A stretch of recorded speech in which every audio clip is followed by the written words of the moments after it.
afternoon, everybody, and welcome to this brand new episode of Strong Style here on the Outlaw Nation channel. I'll explain why in just a second, but let's introduce ourselves. I am the Outlaw John Rocha, joined by these two awesome gentlemen to get things going here, talking about the world of pro wrestling. Aaron Turner, how are you?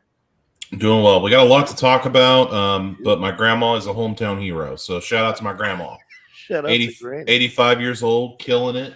Wow. Doing great things for the community. She's been my hero for 36 years, and now the community gets to share her as their hero. Wow, that's awesome. So, that's great. We can find out more about that. And Chris Burns, hanging out with the luminaries in the music industry. How are you, man?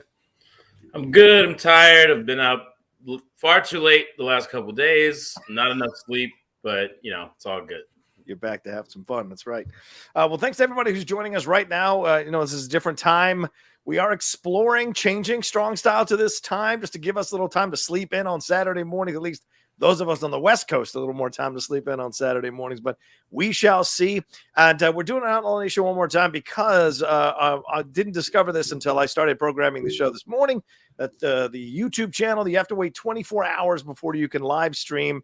So unfortunately, we weren't able to do it live with the Strong Style channel, but next week we will be on the Strong Style channel. So please subscribe to it. It is in the description of this video as you're watching it right now. I'm also going to put it in the chat a few times throughout the show. Just go ahead and subscribe. We got about 280 people subscribed over there right now. Let's get to 1,000. That's where we want to get to. So if you're watching us now or you're watching us later, please subscribe to that channel for sure. So great to see everybody hanging out with us here. Yeah. And I will put the channel. I'll put it as a maybe I'll put it as a banner. I don't know. We'll see. We're going to get into so many things, talk about the world of pro wrestling. We're going to get into AEW Full Gear, which is happening in just a couple of hours here. We're going to give you a little preview and our predictions. Talk a little WWE RAW, a little SmackDown. Talk some more about Tales from the Territories, the most recent episode dealing with Portland up there in the Northwest, Pacific Northwest, and get into some of your Super Chats and Streamlabs. Don't forget to send in your support here, your Streamlabs and your Super Chats. I've already pinned the Streamlabs address in the chat. Send in your Super Chats if you feel like it. All right, Aaron. Where are we going first, my man? We're going to start with Monday Night Raw. We'll go through this and we'll talk about it. Okay. We had Seth Rollins starting off the show, and he was quickly confronted by Lashley, then Mustafa Ali, and then a match is made between the two latter guys. Lashley submitted Ali via Hurt Lock. Mia Yim defeated Tamina in singles action. Chad Gable getting a rare win, defeating Matt Riddle with some little help from Otis. We had JBL... and Baron Corbin playing poker with Akira Tozawa. Nice to see Tozawa, I guess. I know. Jeez. The Miz and Johnny Gargano, Dexter Lumis had a segment. Looks like they were actually going to get Miz and Dexter Lumis in a match soon, which is good. Dominic Mysterio laid out the challenge, and it was answered by Shelton Benjamin, and Dominic Mysterio ended up defeating Shelton. And it looks like we are getting a little closer to the Hurt Business action, but remains to be seen there. Austin Theory cuts a great promo backstage, gets a little character, gets shaded in a little bit. So good to see Austin Theory. He was a big threat throughout the second half of this show. Io Sky defeated Dana Brooke in singles action. The aforementioned Austin Theory defeated Dolph Ziggler. Well, didn't defeat him, actually. He went to a no contest after Austin Theory just started going apeshit on old poor Dolph. Then we had Baron Corbin and Tozawa in a matchup, which Baron Corbin defeated him. And then in the epic finish of Monday Night Raw, we had Seth Rollins defeat Finn Balor in a chaotic match to retain the U.S. Championship, and then he's attacked by Austin Theory to end the show. So there you go. A lot of Theory threads throughout Monday Night Raw. What'd you think? Well, if you're not going to cash in the Money in the Bank case successfully, and you're going to be part of the process of that being moved off as a premium live event, it's going to be a match at WrestleMania. They got to kind of give you something else to do, and certainly they completely revamped his personality almost overnight. He is much more brutal, much more dangerous, much more driven, much more focused. And the fans, most importantly, the fans responded really positively, in my opinion, to what they've done. Even the change in his trunks and his gear to be more camouflage, more focused on being kind of this warrior, this soldier, or whatever. I love this idea, especially if maybe you're considering giving him the win at Survivor Series for that belt. This is a great way to build up that momentum towards it. Even if it's still too early, at least you're building the momentum where even if he gets beat or loses that match, he's going to keep coming at you. So I liked that. Lashley What an absolute beast, man. Took care of business. I thought that was really, and seeing poor Ali getting shaked around like that was a little scary. And there was some hurt business winks or nods there that we saw that I thought is going to bear some fruit for sure. Not sure what Chad Gable winning means. Are we pushing Riddle back down for a little bit for now? Because he had a shot to Rollins, but now just kind of in this middle place. I don't know. The Gargano, Miz, and Dexter Lumis stuff. I guess the fact that we can see the light at the end of the tunnel, I think I feel a little more positive about that situation. I feel terrible that Shelton Benjamin has to take a pin to Dominic Mysterio. The Io Sky reveal, the Io Sky Dana Brooke match, Io Sky rather, Dana Brooke match, I thought was a decent match, even though Dana got beat overall. And the Corbin Tozawa stuff that was to me the low point of Raw. I thought Raw overall was good. I thought that whole scene was not good. And Tozawa was doing his best. Tozawa is a born comedian. He is great at doing these skits. The stuff with Tamina and him worked really well. But this, I mean, Corbin has no timing, and it just felt really, even JBL, who's got great timing, was trying to save, but he knows he's got to create space for Corbin to be the focus of the skit, but it wasn't really working. And then you gave him the victory, but what's beating Tozawa for Corbin's resume? It doesn't really mean anything. So, and I liked Mia Yim coming out and deciding which way she was going and beating Tamina in the process as well. So overall, thought it was good, and I think it's leading to possibly Theory winning that belt from Rollins. So what did you think overall here, Chris? I thought it was a decent overall episode. What was really noticeable to me, at least, was SmackDown has Roman Reigns for the most part when he's around. He shows up on Raw occasionally, but he is a SmackDown superstar for sure. Yeah. And they have Bray Wyatt, and it's like, it seems like Seth is the only really big time star right now on Monday Night Raw. Okay. Like, he's kind of carrying the brand, it felt like. Like, I'm interested in what happens with the Judgment Day, even though I feel like this OC feud has a very for now feeling where it's like there's not going to be anything consequential that comes of it. It's just kind of like they need something to do until we eventually get Edge back or get Rey Mysterio back in the mix with his son to then their eventual, match or whatever. So I think that's the main reason people aren't really investing in it. But other than that, I'm sort of struggling finding something I really care about on Monday Night Raw. Like, who is the Sami Zayn? Who is the, fair point. Yeah, like who? Like, I'm looking at like Theory, right, or even Baron Corbin. You gotta have these mid card heels. Who's the mid card babyface that I'm excited to see them go up against? Riddle, but he's like sort of hit a wall ever since Randy Orton went away. What was great about Riddle was that he was such an antithesis to the Randy Orton character, like a great foil for him. Now that Randy's gone, he's got bongos and we're making weed jokes about hitting the bong. You know what I mean? It's like you just got rid of Theory's selfies to sort of take away the goofy edge of his character, but like you're leaning into it with Riddle way too much. When in reality, Riddle could kick the shit out of just about anyone on that roster. You know what I'm saying? So it's like lean into that aspect of him. You know what I'm saying? Like, this is a guy who on the indies, did the Bloodsport Josh Barnett events and shit like that. So it's like, I don't know. I guess I'm just struggling connecting to a lot on Monday Night Raw. Nothing like is actively bad either. Right. You know what I mean? Like, even the poker game, there were moments that I thought were kind of humorous or whatever, but as I'm just like going down this thing, I'm like, yeah, okay, it would be cool to see the Hurt Business come back, but then now you got two mid-card heel stables. You know what I mean? Tamina, I've never seen have a good match. I don't think I can think of one time where I was like, oh, this Tamina might have something. Like, literally never once. She's slow, she's awkward. She doesn't seem very strong for how big she is, which is, I don't know. She never has worked for me. Chad gets a win here, but he's in a tag team. So what does it really mean? Right. you know, I've never cared about Corbin except for when he was poor Corbin, and they didn't do anything with that but turn him into this character. Yeah. Just, you know, I'm glad that they're resetting Austin Theory's character. You know, but again, it seems like where they're headed with that is more than likely Mustafa Ali U.S. title win. Oh, really? You think Ali might be? I think they're setting up Theory because why else does he keep getting involved in this situation? They're trying to build him as the underdog babyface, and they built on it on SmackDown when he was in the the Intercontinental Title World Cup thing, right? Oh, in his match, which he also lost. Right. Yeah. So I think like that's kind of the thing. That's like, oh, he's giving it everything he's got, and you know, the fans are gonna get behind him, and now you have this super vicious Theory, you know, who's out there. And then when Mustafa overcomes him, hopefully a star is born. I think that's what they're trying to do. Yeah, I could be wrong. Yeah, other than that, man, it's just, yeah, I don't know. Like, what are you doing with Ziggler?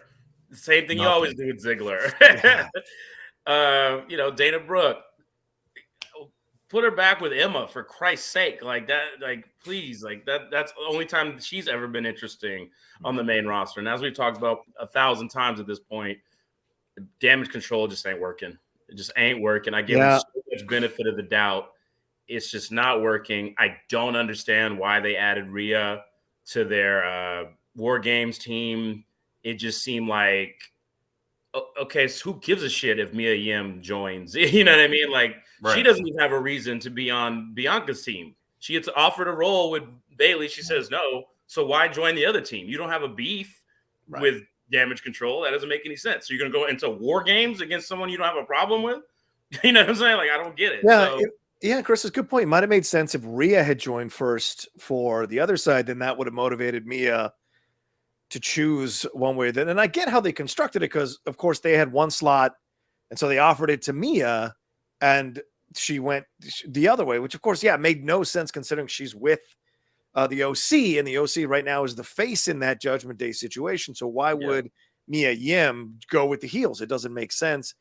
So you go the other route. So yeah, maybe that would have been the case. And then Mia goes to Bianca and Alexa, and you have a skit in the back where she's like, I want in on this team. I want a shot at Rhea. I'm motivated. Get me on this team. And so she pitches herself to Bianca because Bianca's the leader here. So Mia has to go to her.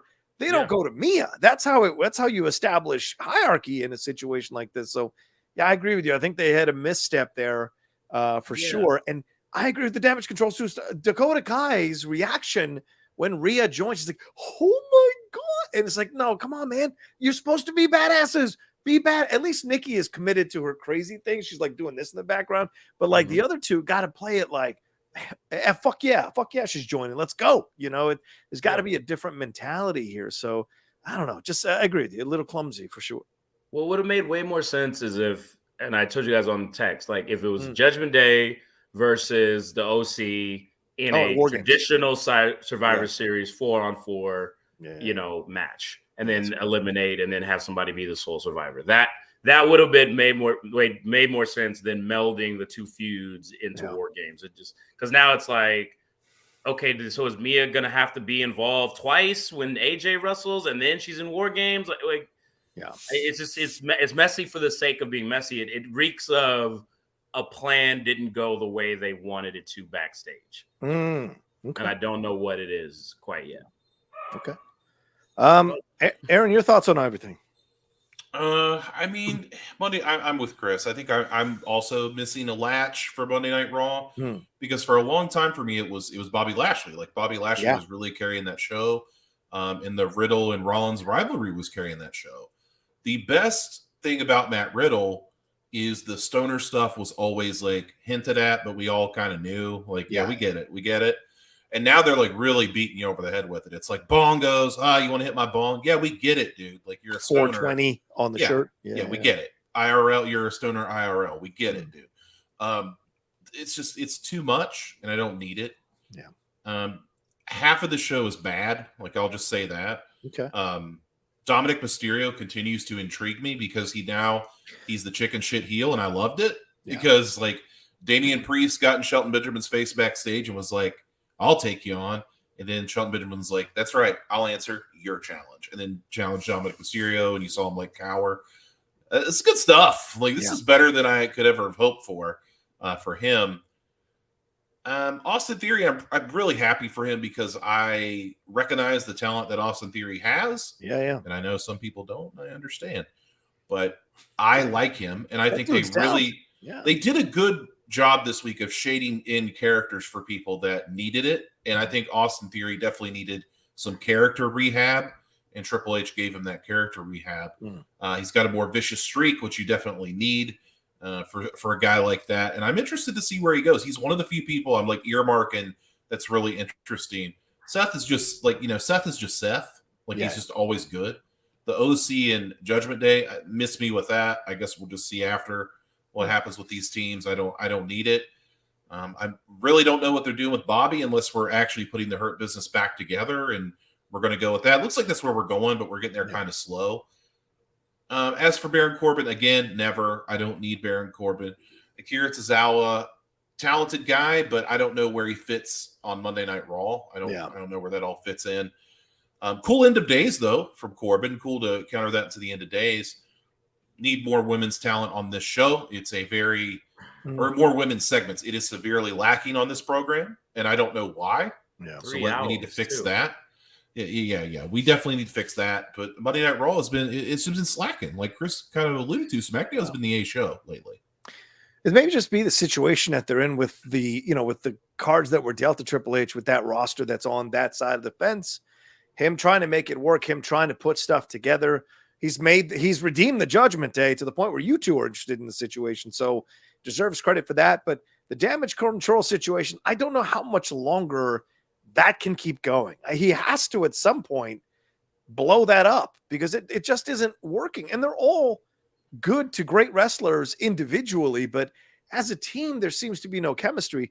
And they're only matched by the almost no chemistry with Bianca and Asuka and Alexa also. Like, there's just no real kind of chemistry. Then now with Mia Yim, who's coming back, I don't know that there's kind of chemistry on either side. So it's going to be some nice individual matchups within the match, but it doesn't feel like it's going to necessarily be like, oh yeah, we're in it together, like you'd see in some of the NXT female War Games matches where they were like great chemistry on both sides. So I don't know what that's going to lead to. Let's move on to some speculation on who you think the fifth person might be who will be joining Bianca. We've seen numerous guesses from Beth Phoenix to Becky to Sasha to maybe even Naomi. If Sasha's not ready to come back, there's all kinds of guesses out. I've seen Tegan Knox be kicked around as possibly a suggestion or if her visa issues are cleared up. Who do you guys think is the odds-on favorite to show up? Who do you actually think is going to show up?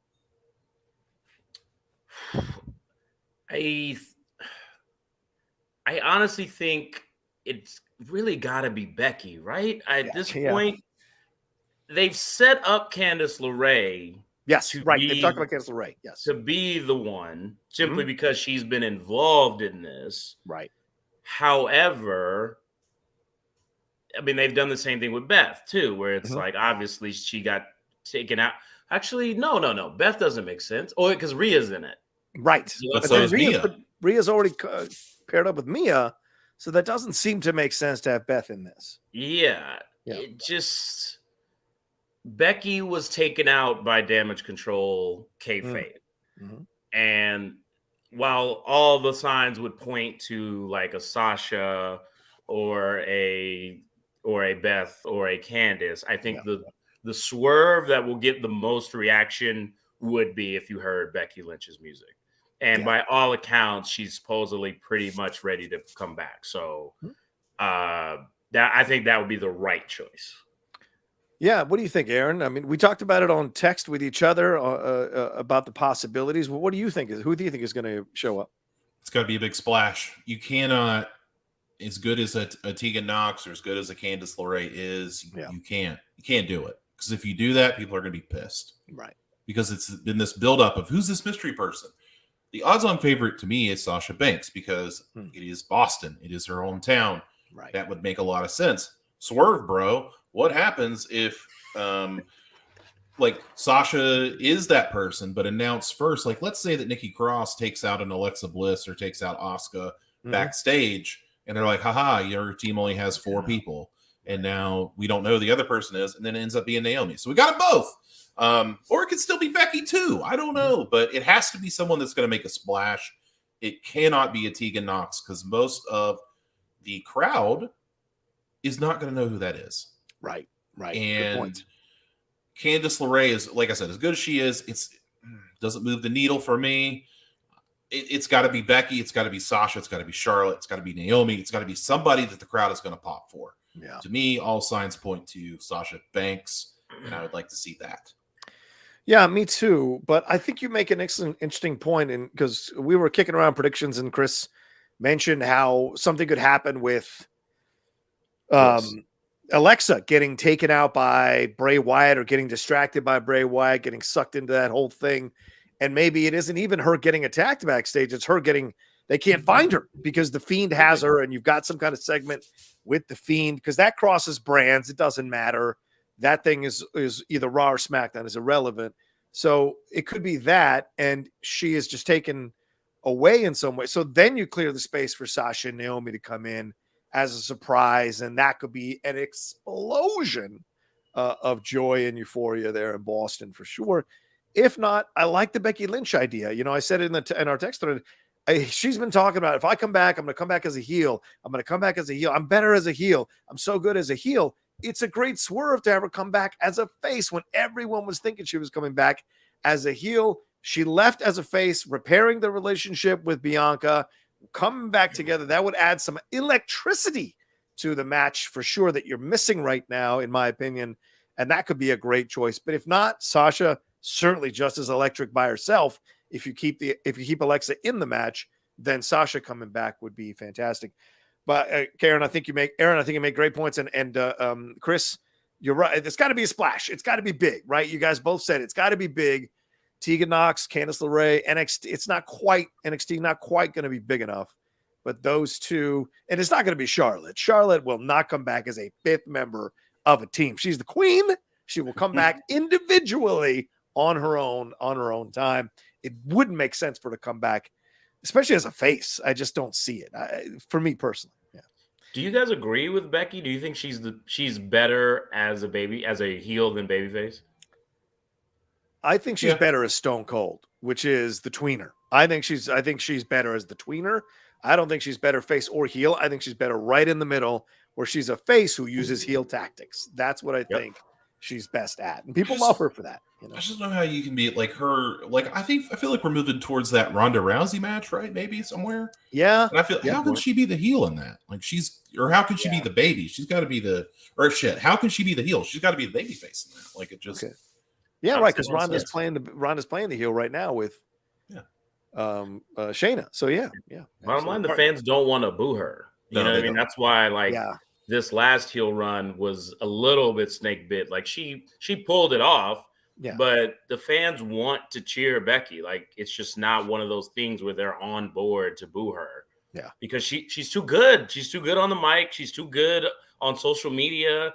You know what I mean? She's just entertaining as hell. So and bringing her back is a good idea because it fills a void of that star power that we talked about on Monday Night Raw right now. Yeah. Because I have no idea why they put Bray Wyatt on SmackDown. You already have the bloodline there. Like, put him on Raw, and now you have the draw of him on Raw, them on SmackDown. It was a weird choice. You're not wrong, man. Because I mean, as good as they're making the LA Knight thing with him work, it's not really that exciting because people don't really know LA Knight that much. But his shirt is fucking great. I want that LA Knight shirt immediately.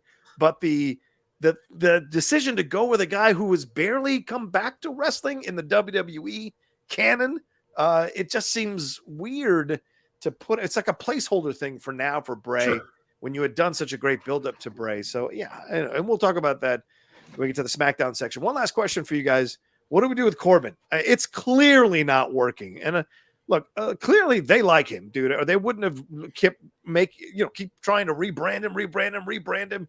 They must like him. Adding JBL to the equation is another way to try to get him over with the fans because people love JBL, especially their hardcore fan base. So what's missing here, or what needs to happen here for Baron Corbin to really get over?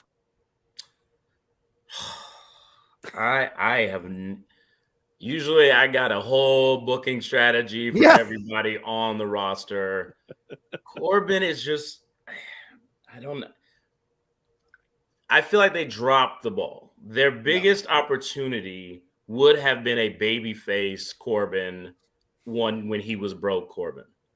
But they can't help themselves with him for some reason, where no matter what happens, he's got to be the same kind of heel. Yeah. The same kind of mid-card annoying heel who, you know, he doesn't have a in-ring style that's, you know, particularly exciting or flashy. I think his finish could get over really big as a babyface finisher. Yeah. Sure. And so I think that's really the final frontier for him. Like, you got to give it a shot, but they always turn him heel. Yeah. People were cheering him towards the end of the poor Corbin run, but then they made him an asshole. Oh, I hit the lottery and I'm an asshole. You know what I mean? It was like him being humbled, and then, you know, that made him endearing to the audience, and they just wasted it. So I think you probably should maybe go back to that. Yeah. If they're going back to Hurt Business, there's no hurt, no pun intended, of trying humbled Corbin again. What do you think, Aaron? What do you think's the way out with this? I think that's the only way you can fix it. You got to go that lone wolf thing. They screwed it up when they brought him up and they didn't essentially keep that gimmick. He won the Andre the Giant Memorial Battle Royal right off the rip, and it was like, okay, this guy's off to the races, and then really nothing. And then I feel like when he lost his hair, because his hair was thinning and they might as well just cut it. When he lost the hair, he kind of lost the mystique. Because in NXT, you go back to those NXTs, he was over, man. He was way over in NXT. So I just, honestly, I know Triple H is doing character rehab with, Theory and all these people. I don't know if Baron Corbin could be fixed. They've tried King Corbin, Poor Corbin, Happy Corbin, Lone Wolf Corbin, JBL's protege Corbin. I don't know, dude. I was thinking they make him Lumberjack Corbin. I don't know what you do with him. I'm in for Lumberjack Corbin. Yeah. I mean, geez, it's awful. Middle class Corbin. He's just a manager at the Target on his off days. Here's my possible solution, and it's motivated by stuff we've talked about on our threads. Because I was thinking about this morning, how would I fix this? And it's I think I would fix it like this. Keep it going a few more weeks, but start to weave in conversations with JBL and Corbin, where Corbin has given JBL his money to invest. And with the crypto shit falling apart, the FTX stuff, there's a way to play this where all of Corbin's money is either swindled by JBL or lost by JBL, and then he's back to being poor Corbin. He turns on JBL, becomes a face, rips off all the old gear, comes in with new gear, new music, new approach completely, and he's a man of the people. He's a man of the people again. I think that's the possibility, because everyone knows JBL legitimately is good with money and good in stocks and made his money coming out in that big old limo with the horns on it. There's a legacy here with JBL and money and playing the stock market. So this could be a way to maybe resuscitate it and turn him face. He fights JBL maybe in a match if JBL can still go, or JBL gets another protege to put up against Corbin, and that could be a fun program. And then you move the JBL aspect out of it, make Corbin a face, he wins the program, and then you see what you might do with him. Because like you guys said, poor Corbin is where people liked him the most, and I think people would immediately go back to like him again if he becomes poor Corbin again, like Rocky V and shit, losing all his money and stuff. So there's a possibility here, just throwing it out there if they could make that work. Not sure if it would, but I don't know. Maybe. All right, let's take a quick break, and we'll jump into our next section right after this. All right, Aaron, where are we off to next, my man? Well, John, I'd like to give away this figure. This is Austin Theory. Hello. Hi, Austin Theory from the Elite Collection 91. It's been a big week for Austin Theory. So what I would like to know from our listeners is, I have a trivia question. You answer my question. Whoever I see first wins. who is, since Austin Theory is going for the United States Championship right now. Before you ask the question, Aaron, real quick, do not answer unless you're good with giving your address so that Aaron can send this to you. So do not answer the trivia question unless you're good with Aaron having your address and sending this to you. I just want to clarify that so there's no issues. Go ahead. Thank you, John. Yeah, so if you would like to win this Elite Austin Theory, all I have to ask you is, who is the longest reigning United States champion in history? And that history includes the WWE, the NWA, and WCW. Who is the longest reigning United States champion of all time? First answer I see that is correct, you will win. Wow. Austin Theory. Or, hell, if you don't want Austin Theory, you can win. Also got this. You can win Painmaker Jericho. So you can win Chris Jericho if you like. There you go. There's 2 options if you don't like Austin Theory. All right, is Mikey Jericho right? Is Mikey right? He is not. Oh, sorry, Mikey. He is not. Senior nerd? He is also not right. Oh, down go the 2 gentlemen. All right. Keep trying. No, don't Google. Have some self-respect for your wrestling. Give it. Don't Google. Wait 10 minutes before you Google it. It is not John Cena. It is not John Cena. John Cena. No way. We can move on. We can move on. Okay, let's move on. What's our next thing here, man? I just wanted to get a couple quick notes about NXT real quick because I thought it was a decent show. I'll run it down, but there's just a couple things I wanted to talk about. We had Braun Breaker defeating Von Wagner to retain the NXT championship. We had Zoe Stark, another person, getting some color, getting some shades to that color. Zoe Stark doing a great promo. We have Indus Sher. Guys, I don't know if you know this. Remember Veer Mahan and all that hype? Yeah, he's back in NXT. He's back in NXT. Yep. Yeah, so there you go. Apollo Crews defeated JD McDonough, and it looks like he and Braun Breaker will be locking horns next. I'm excited to see that. Meaty men slapping meat. I'm going to skip this next part because we definitely need to talk about that. Okay. We had the Dyad defeating Briggs and Jensen. We had Indy Hartwell defeat Tatum Paxley. And we had Mandy Rose retain her NXT Women's Championship in a last woman standing match against Alba Fire. So, Shawn Michaels came on the program and announced a new match type that will debut at NXT Deadline called the Iron Survivor Challenge. Love it. There will be 2 different ones, one for the men and one for the women. Let me run down the rules for you. 5 competitors will be involved in the match, and it will be 25 minutes in length. 2 wrestlers will start the match every 5 minutes. Another one enters until we get them all. The winner is determined by whoever has the most falls within those 25 minutes. If you lose a fall at any time during the match, you are placed in a quote-unquote penalty box for 90 seconds. The winner earns the NXT title shot of their choice. So it's essentially a beat the clock challenge. I don't know if you guys know that, but yeah, so there's that. It's a new match type. Shawn Michaels announced it. What do you think of this, Chris? You like new matches? It feels like they're out of ideas. It's just like, oh, okay, I got it. It's gonna be a bunch of wrestlers, and it's gonna be sort of Royal Rumble. It's gonna be sort of beat the clock. It's gonna be sort of 2 out of 3 falls. It's gonna be sort of an Iron Man match. It's no cage though. We do too many cages.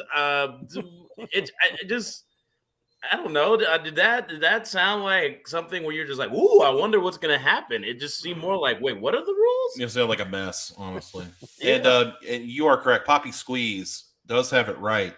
Lex Luger is the answer. Lex over 300 days for the total package. So nice. Poppy Squeeze, hit me up on Twitter at Only Aaron Turner, or and let me know whether you would like Austin Theory or Painmaker Jericho. So nice. Good job, Poppy. Bye, Poppy. I don't know how I feel about this, because I mean, I like that they're trying something new, and certainly Triple H is probably like, Sean, come up with something and let's see what we can do with it. Let's see if it works. But yeah, 5 competitors involved and the match will be 25 minutes. Doesn't someone go to the penalty boxes? So the penalty box thing is weird for me, because that almost has shades of Elimination Chamber kind of. 2 wrestlers start the match every 5 minutes. So I get it's essentially a 25-minute match, right? So that's basically it. And you're trying to get as many falls as possible. I can see this working.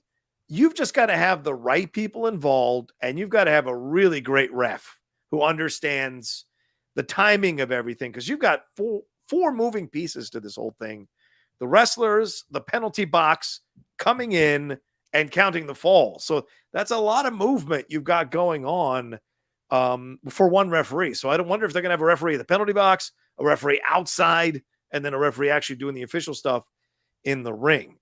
What did they say anything about, like, no DQ, anything with the weapons or anything? I didn't see anything with the weapons here at all. So I have concerns about that. Yeah, and every 5 minutes, another enters. The winner is determined by whoever has the most wins. So someone coming in later is at a disadvantage to try to get the falls, right? So that's kind of unfair to them, because they don't get to wrestle for the full 25 minutes. They're fresher, but they don't have enough time possibly to get the fall. So you kind of have to figure out how you've got everybody tied, in essence, with like a minute left or something like that. So it's an incredible amount of coordination. It could really work. It's a hell of a high wire, but I don't know if it'll actually come off or it'll be open to a lot of criticism.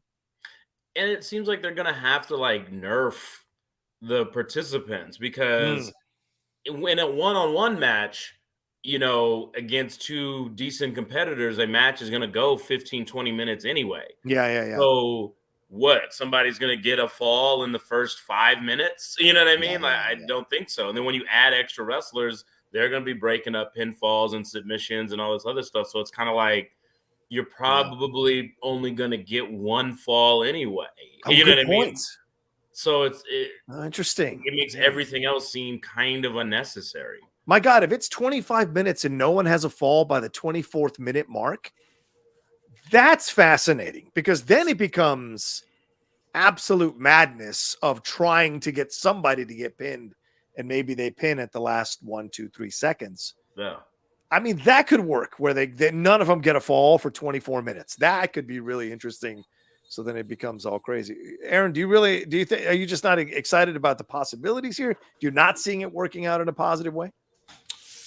Well, first of all, some guy was trying to sell me solar panels, but second of all, I just think I understand the match rules.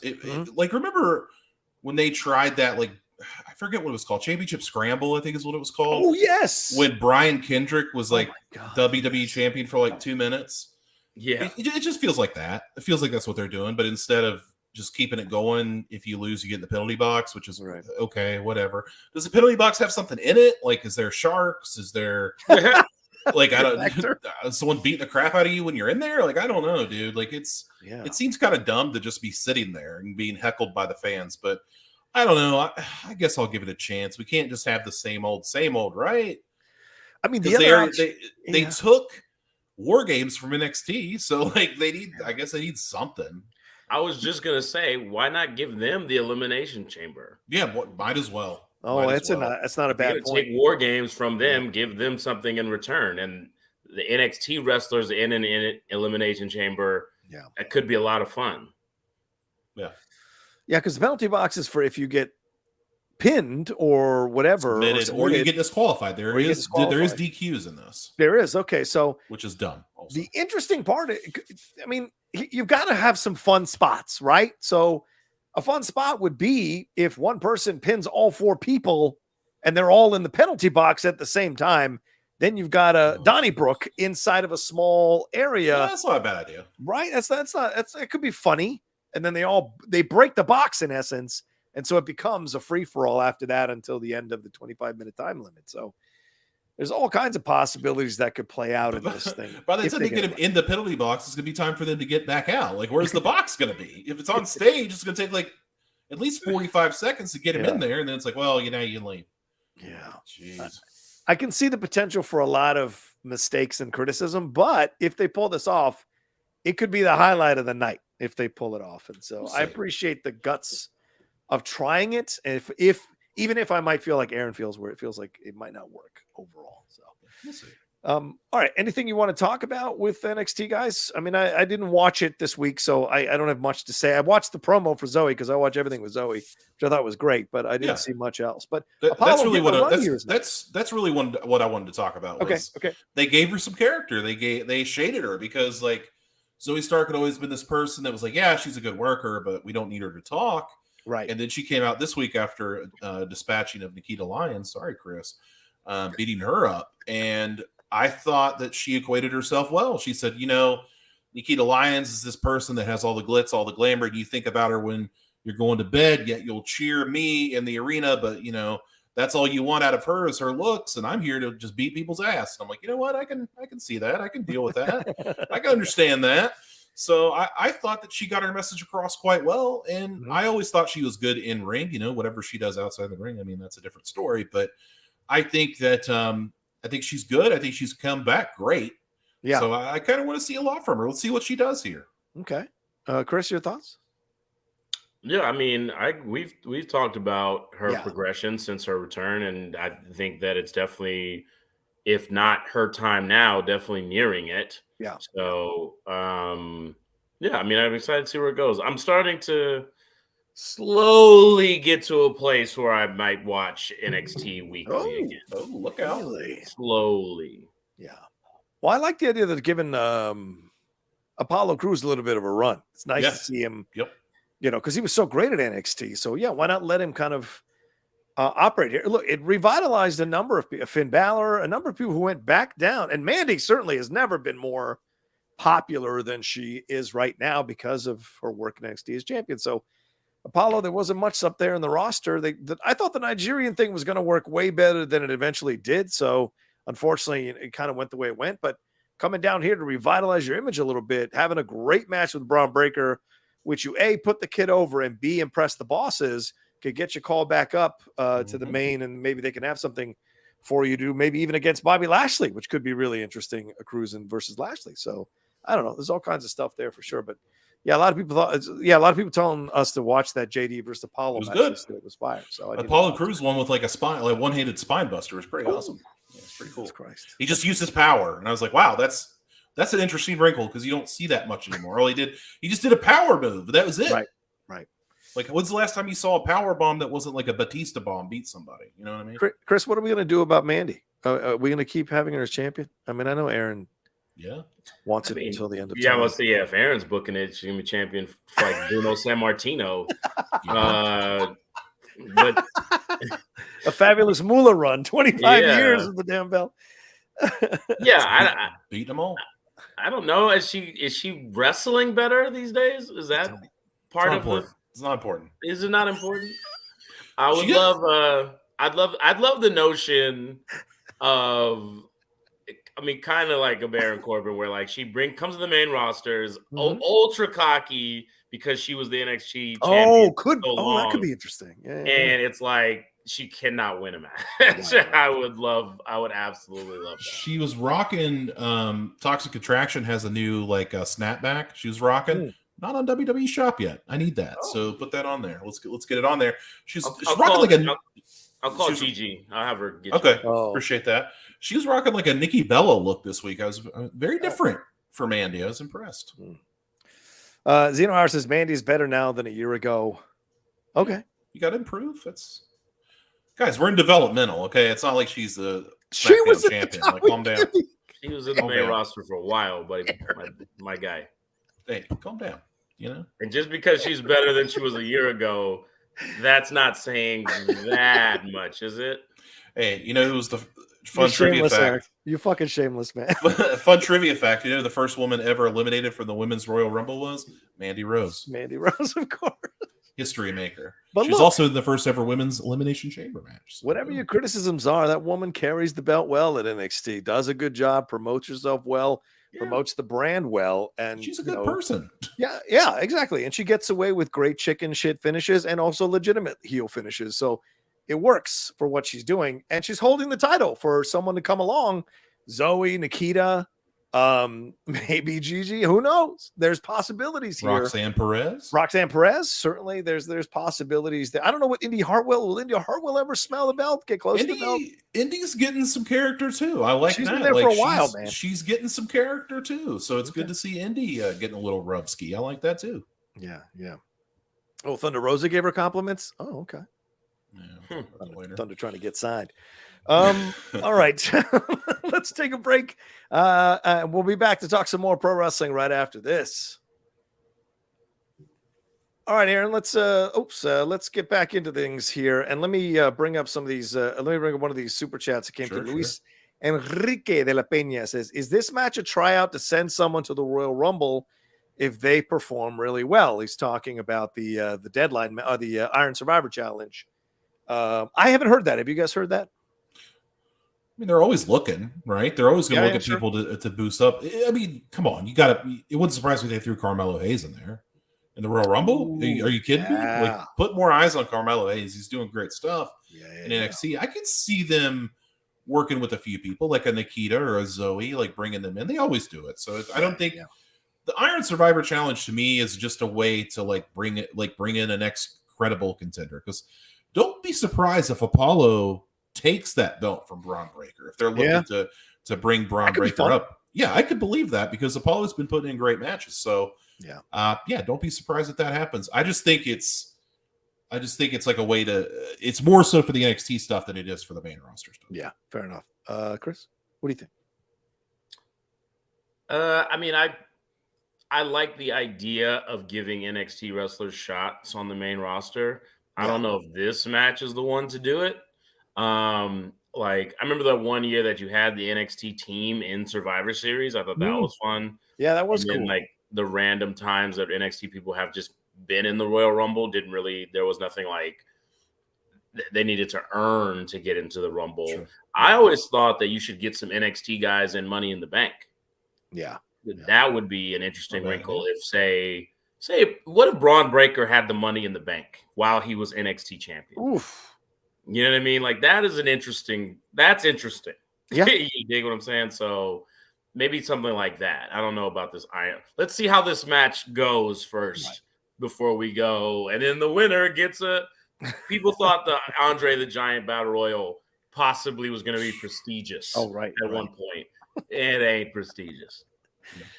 I remember, I remember when people had a lot of skepticism around the Elimination Chamber. There was a lot of people who thought that was stupid. It was too much. Yeah. Why are they in boxes?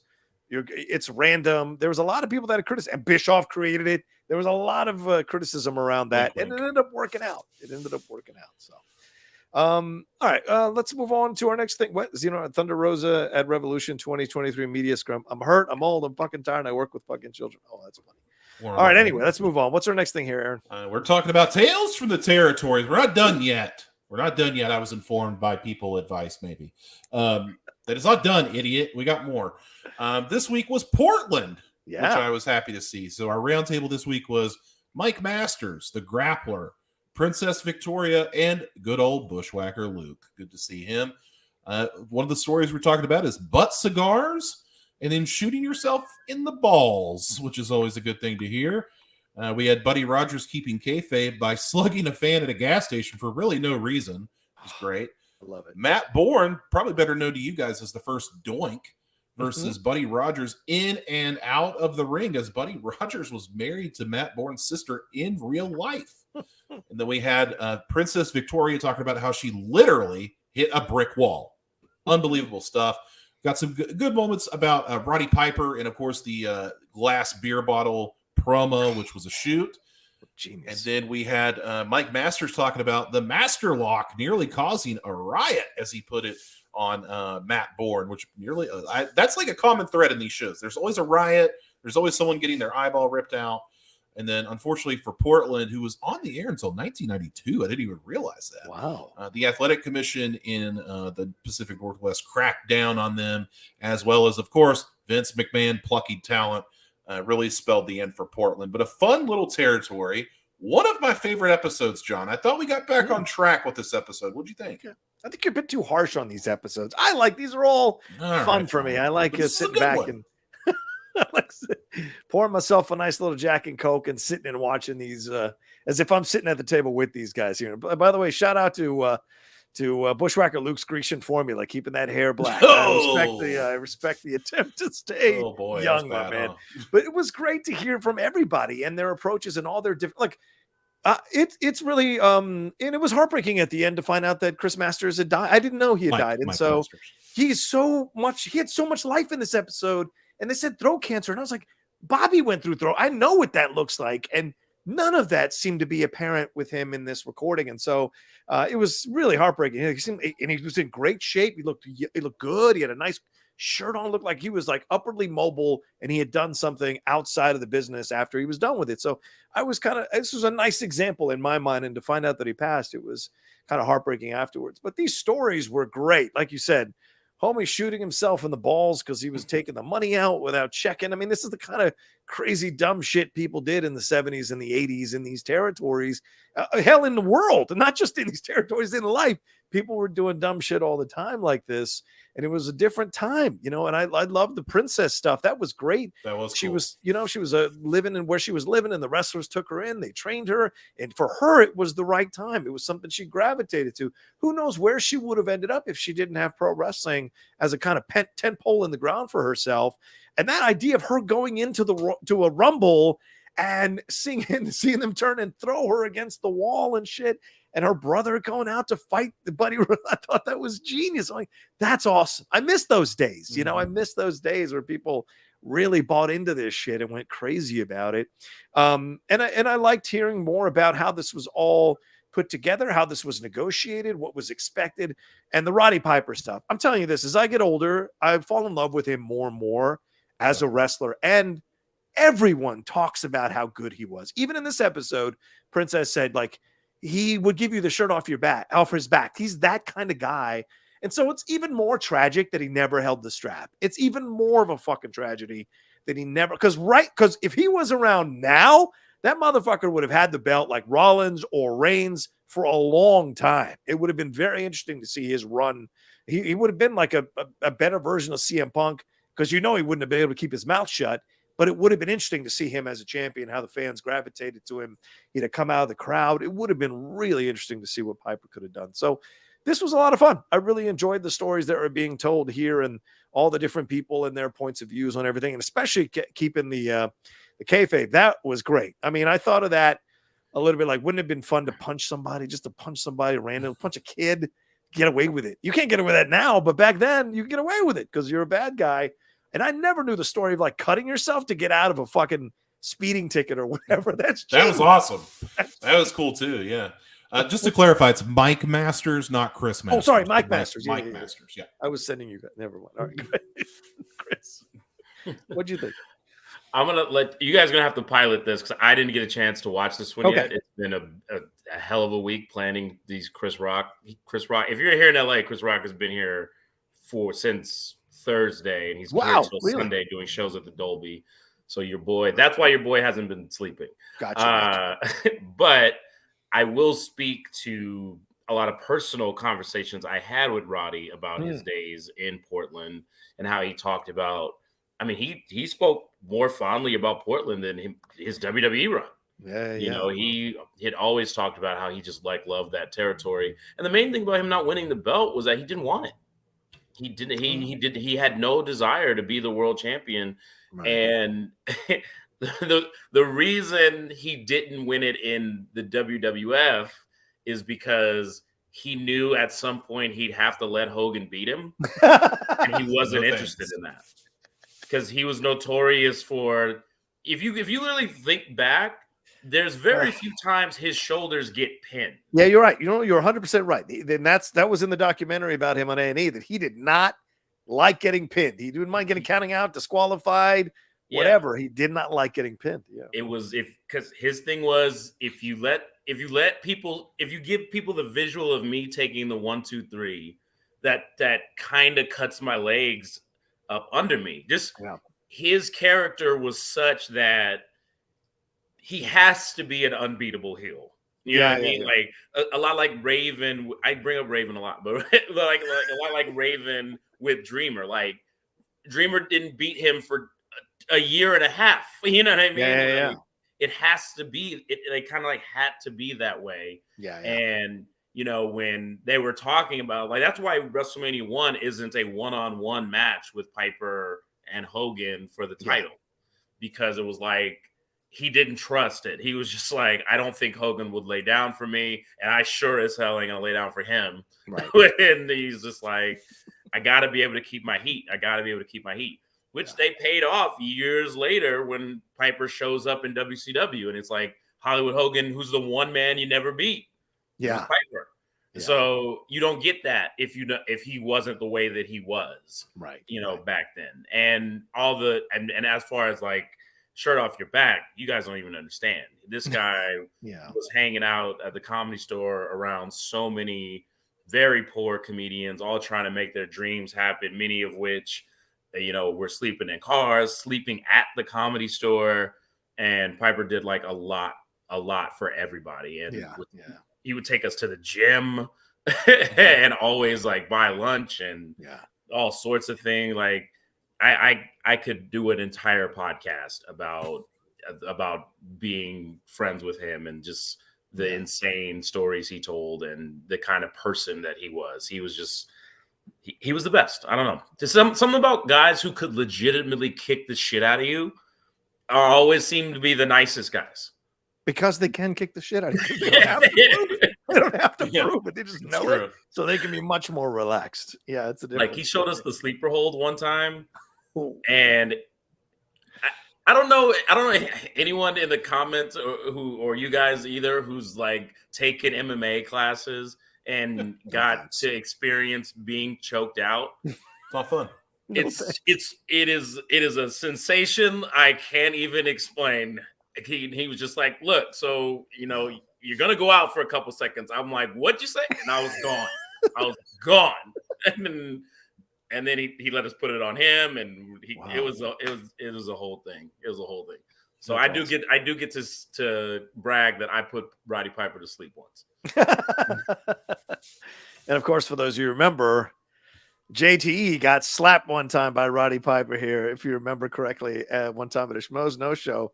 Just reached over and whack, just like that. It was a big deal. Christian had set the whole thing up, of course, which was really funny, and Roddy played it out. So that's the kind of guy he was. It was a whole thing that was staged, and of course later he came back, and him and JT were great with each other and everything. It was a whole setup. But yeah, that story was told numerous times. I never had the chance to meet him, even though a lot of you I knew him. I just never kind of got into that moment to meet him, which would have been great to sit down with him and hear the stories as well. What about you, Aaron? What stood out to you from this episode? Because you're the one that really loved it. So please. I got to thinking, like what Chris was talking about, that story. Like, remember that clip that came out of Michael B. Jordan in Creed when they legitimately knocked him out? So he knew what it felt like. Right. That's crazy. But that's a famous rib and staple of amateur wrestlers and MMA guys. Hey, let me choke you out. Yeah, we get the feeling there. Yeah, okay. Crazy thing about Princess Victoria, man. Could you imagine being gorilla pressed and you get thrown against a literal brick wall? A brick wall. Just bam. Yeah. And then she's busted up. And it's a woman in the 80s. Busted. She didn't blade herself. It was off the brick. No, it was a hard way. Damn. And she's just laying there in a pool of her own blood. And your brother, who's like, 17, 18, not smartened up at all, is what she said. Didn't smarten up anybody. Yeah. You think that you killed her. Like, oh my God. Amazing stuff. Yeah. I just really like this episode because I felt like you said, John, like, hey, I'm going to pour a glass of, whiskey and take a look. And it was like old friends talking. Like, these people probably hadn't talked to each other in a while, and they didn't, Brett in that episode, they felt like they were kind of disconnected. It felt like these people like really genuinely liked each other and liked hanging out. Yeah. And then once it got going, it kind of like, it was like a friendly vibe. And I liked it for that reason. But like, again, back to Piper real quick. Like, he's a guy that I never got to meet either. I had a chance to go with my friend and I couldn't go. And I regret it because like, I love to meet my wrestlers. I like to get my stuff signed. I love that kind of stuff. Love those interactions. And I never got to meet him, and he like died the next year. And it's crushed me ever since. Because like you, John, every time I see him now, I'm just like, God, he's so good. Yeah. And there's nobody like him, and there will never be anybody like him. And people be like, well, what about this guy? What about that guy? No, man, Piper built different, like just completely different. Like going back, like I just had a thought of WrestleMania 21. When him and Stone Cold did Piper's Pit, like what an amazing thing for him and Stone Cold to do that together. Just, oh man, I miss him. And I didn't even know the guy, and I miss him every single day. But yeah, the Mike Masters stuff, when he had the full Nelson, he's like, yeah, the promoter was like, yeah, just put the full Nelson on him, and yeah, it's fine. Like just keep it on and don't let go. Yeah, it's like, so I just cranked it, and I cranked it, and then people like wanted to fight me, and then like, you know, some cowboys got in a fight. I was like, what in the world is going on in these territories where that's what gets everybody? And of course, the guy shooting his balls off was great. The Matt Bourne stuff is insane. I mean, yeah, breaking into his house and beating the shit out of him and then having the dad try to stop him while he's yelling shit about his sister, his own fucking wife. I mean, I'd have gone insane. You know, someone hit my sister once in high school, and I tried to go find the person at the high school when I heard about it because she came home early from school. I got a call, and I went to the high school. I was trying to find the son of a bitch who did it. So like, I can't even imagine what it'd be like to have my father trying to stop me from kicking the shit out of the guy who is cheating on my sister and talking all this kind of shit and calling all kinds of names. It's insane. But like, what was the one from the first season where it says like, or the first episode was just like, you know, actual beef sells or puts butts in seats, whatever they said. That's the real thing, you know. So seeing that play out was really fascinating. Also, I love the Bushwhacker Luke thing because these were badass guys. He's like, why'd you guys become these characters at WWE? He's like, right here, pal, right here. When you're making that kind of money, you do whatever the hell they want you to do and enjoy being a character because you're tough in real life. You ain't got to show it. You know? Were they the sheep herders? Yeah, they were the sheep herders. The sheep herders, They were scary as the sheep herders. He's like, they were terrifying. It's like so weird when I got wind of that. I was like, I thought they were always, of course, as a kid, you think they're always the bushwhackers. Yeah. And then I saw old stuff of them as the sheep herders, and it gave Deliverance vibes. You're just like, I want nothing to do with these dudes. Yeah, he's like, we went to New York and they made us cartoon characters. Flicking kids in the face. Like, that was some shit back in the day if you really think about it. But pre-COVID, baby. Oh, well, yeah. Okay, never mind. But I thought it was a great episode. I thought the end cap with Buddy Rogers being the guy that held all that together, because they would tape over their shows, and so they didn't have any of that stuff. Right. And then Buddy Rogers had the foresight to just tape all the matches. So without him doing that, there would be no legacy of Portland. That's insane. Yeah, that happened. So very cool to see. Yeah. Buddy was great too. All right, let's take a quick break, and we'll jump into our next thing right after this. All right, Aaron, where are we off to, brother man? I light the fuse before we get to Full Gear. We're going to bring the boom.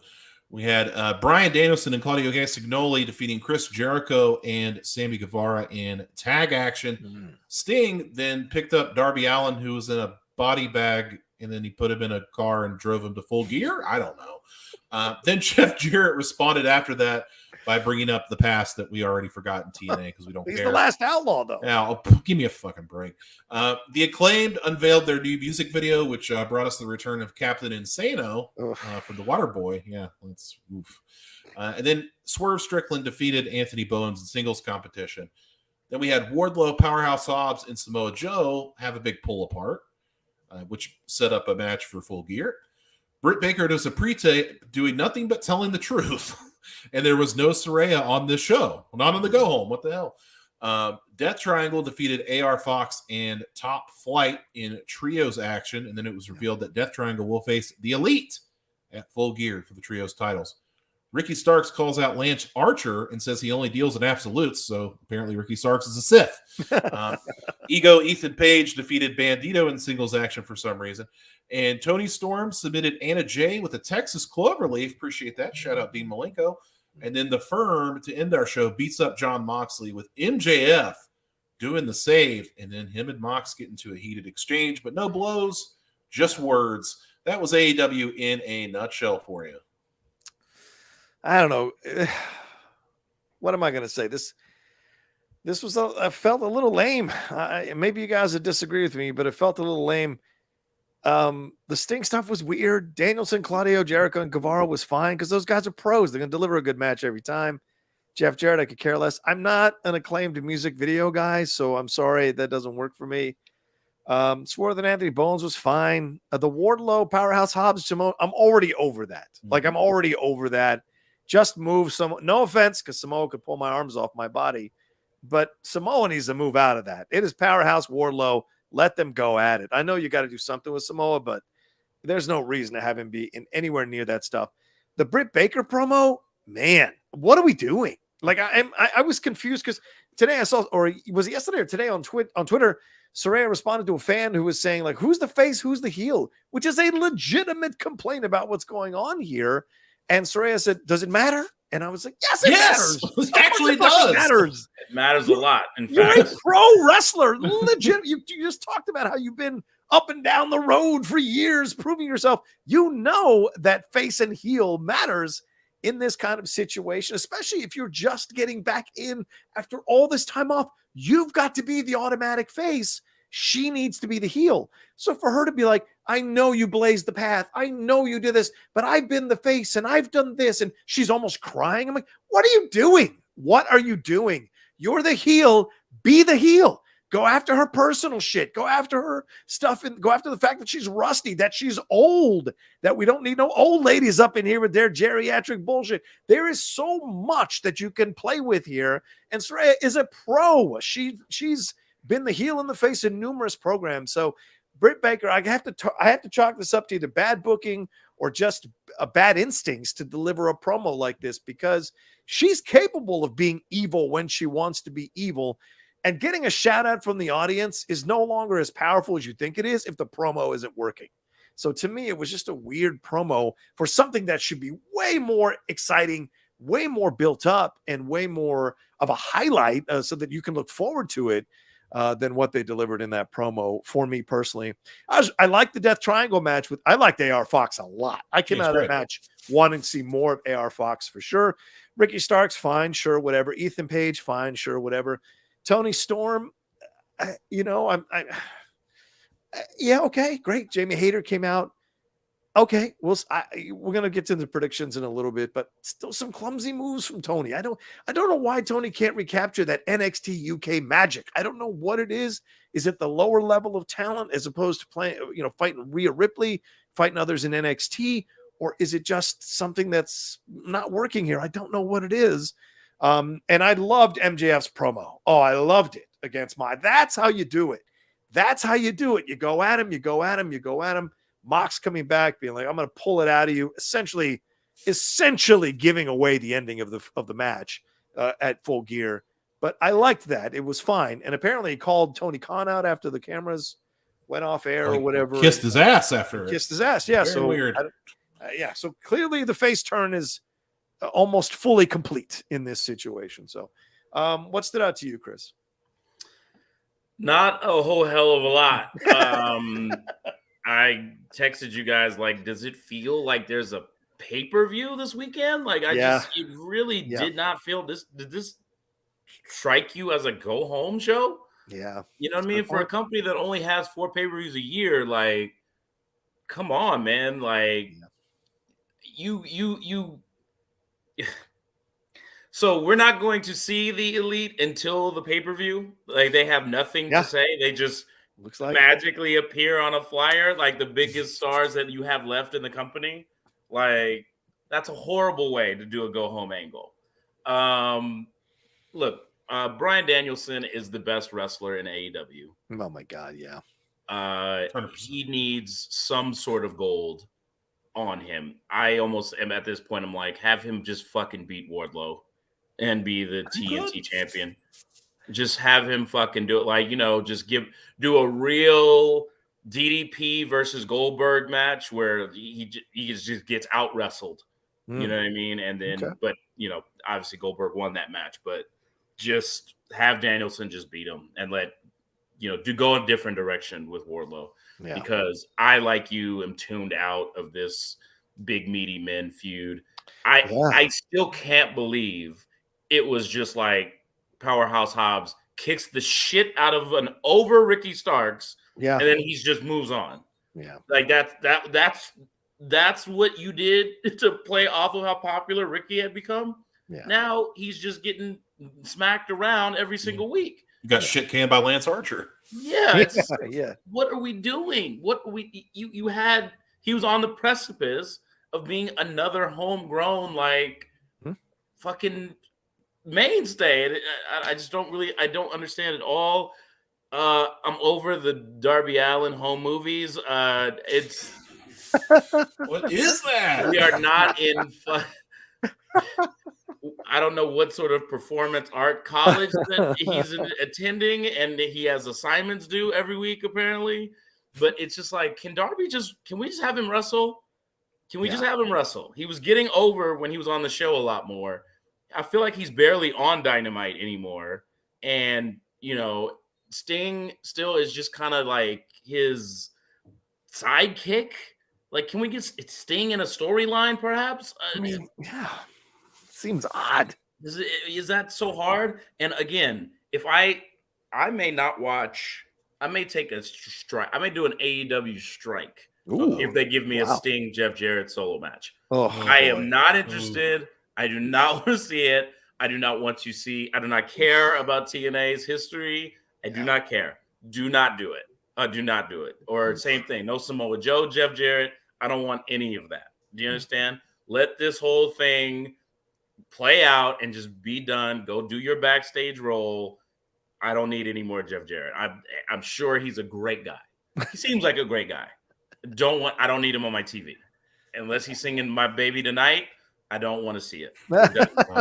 Damn. Speaking of music, yeah. Hey, this might get me some heat from the greater audience, but the Acclaimed music video to me is like watching Hamilton. My good friend. Wait a second. My good friend and writer of the upcoming Armor Wars for Marvel Entertainment, Yasser Lester, one of my brothers, my really good friend, had an amazing tweet at the height of Hamilton popularity and said, "Hey, people who love Hamilton, wait till you hear rap music." And that's exactly how I felt about this. You guys are great. Master's great at the intro raps. Yeah. Putting it in a song and trying to don't do that. Don't do that. That's like John Cena album levels of cringe. Like, we don't why are you trying to lean into it? You know what I mean? You're not like a rapper. You know what I'm saying? You're not a rapper, but you do some raps. You don't do that. You play one on TV. Yeah. Like, just chill. Just be easy, dog. Don't overexpose yourself. Really bad. I already talked about the Death Triangle. No, there was an amazing match. It was an absolutely amazing match, and I'm pretty sure Death Triangle's losing. Yes, they love to have the Lucha Brothers lose to the Elite. They love it. They absolutely love that thing. It's the only people they like to wrestle. It's just always, this is going to be fun. The Lucha guys are going to lose. Like, always. I talked about Ricky Starks. Ethan Page, he's clearly a talented guy. I don't know why you beat your brand new signee, Bandito, in his first official match as part of the company. Bizarre decision, but again, it's AEW. Tony Storm. Yeah, man, it just maybe remember those reports where they said she just felt burnt out after her whole WWE experience? Maybe that's just what it is. And she's not wrestling with the fire that she once had. Like, even in her entrance, man, when she used to come out with the thing and the hat, and she was like rev the fuck up, and now it doesn't seem like that when she comes out to wrestle. Like, she's saying all the right things. Like, I watched that promo, that lead up, that they did some nice packages for Full Gear. I watched them all today. She's saying all the right things. I read the interview with her in the Ringer. She's saying all the right things about leading this company, leading the women's division, wanting to be the face, blah, blah, blah. But when I watch it, I don't see that fire. You're right, Chris. As I was saying, I don't see that fire. And I think she's wrestling people who are not at her level. And she may be encouraging, as she said in the interview, like, I really, I think Blue is going to be great. And all that's all awesome. But they're not at your level. So it feels like with Rollins could wrestle a phone book and it would be a great match. Tony doesn't have necessarily that ability. So, and it's coming through when you watch her wrestle some of these people. I hope the Hayter match is a good match. I think she's gonna give her all she can handle, but Hayter's still green too, and Hayter's clumsy at times in the ring. And so I don't know if it's gonna come off the way we want it to. But yeah, you're right. She doesn't have that fire, even though she's saying all the right things.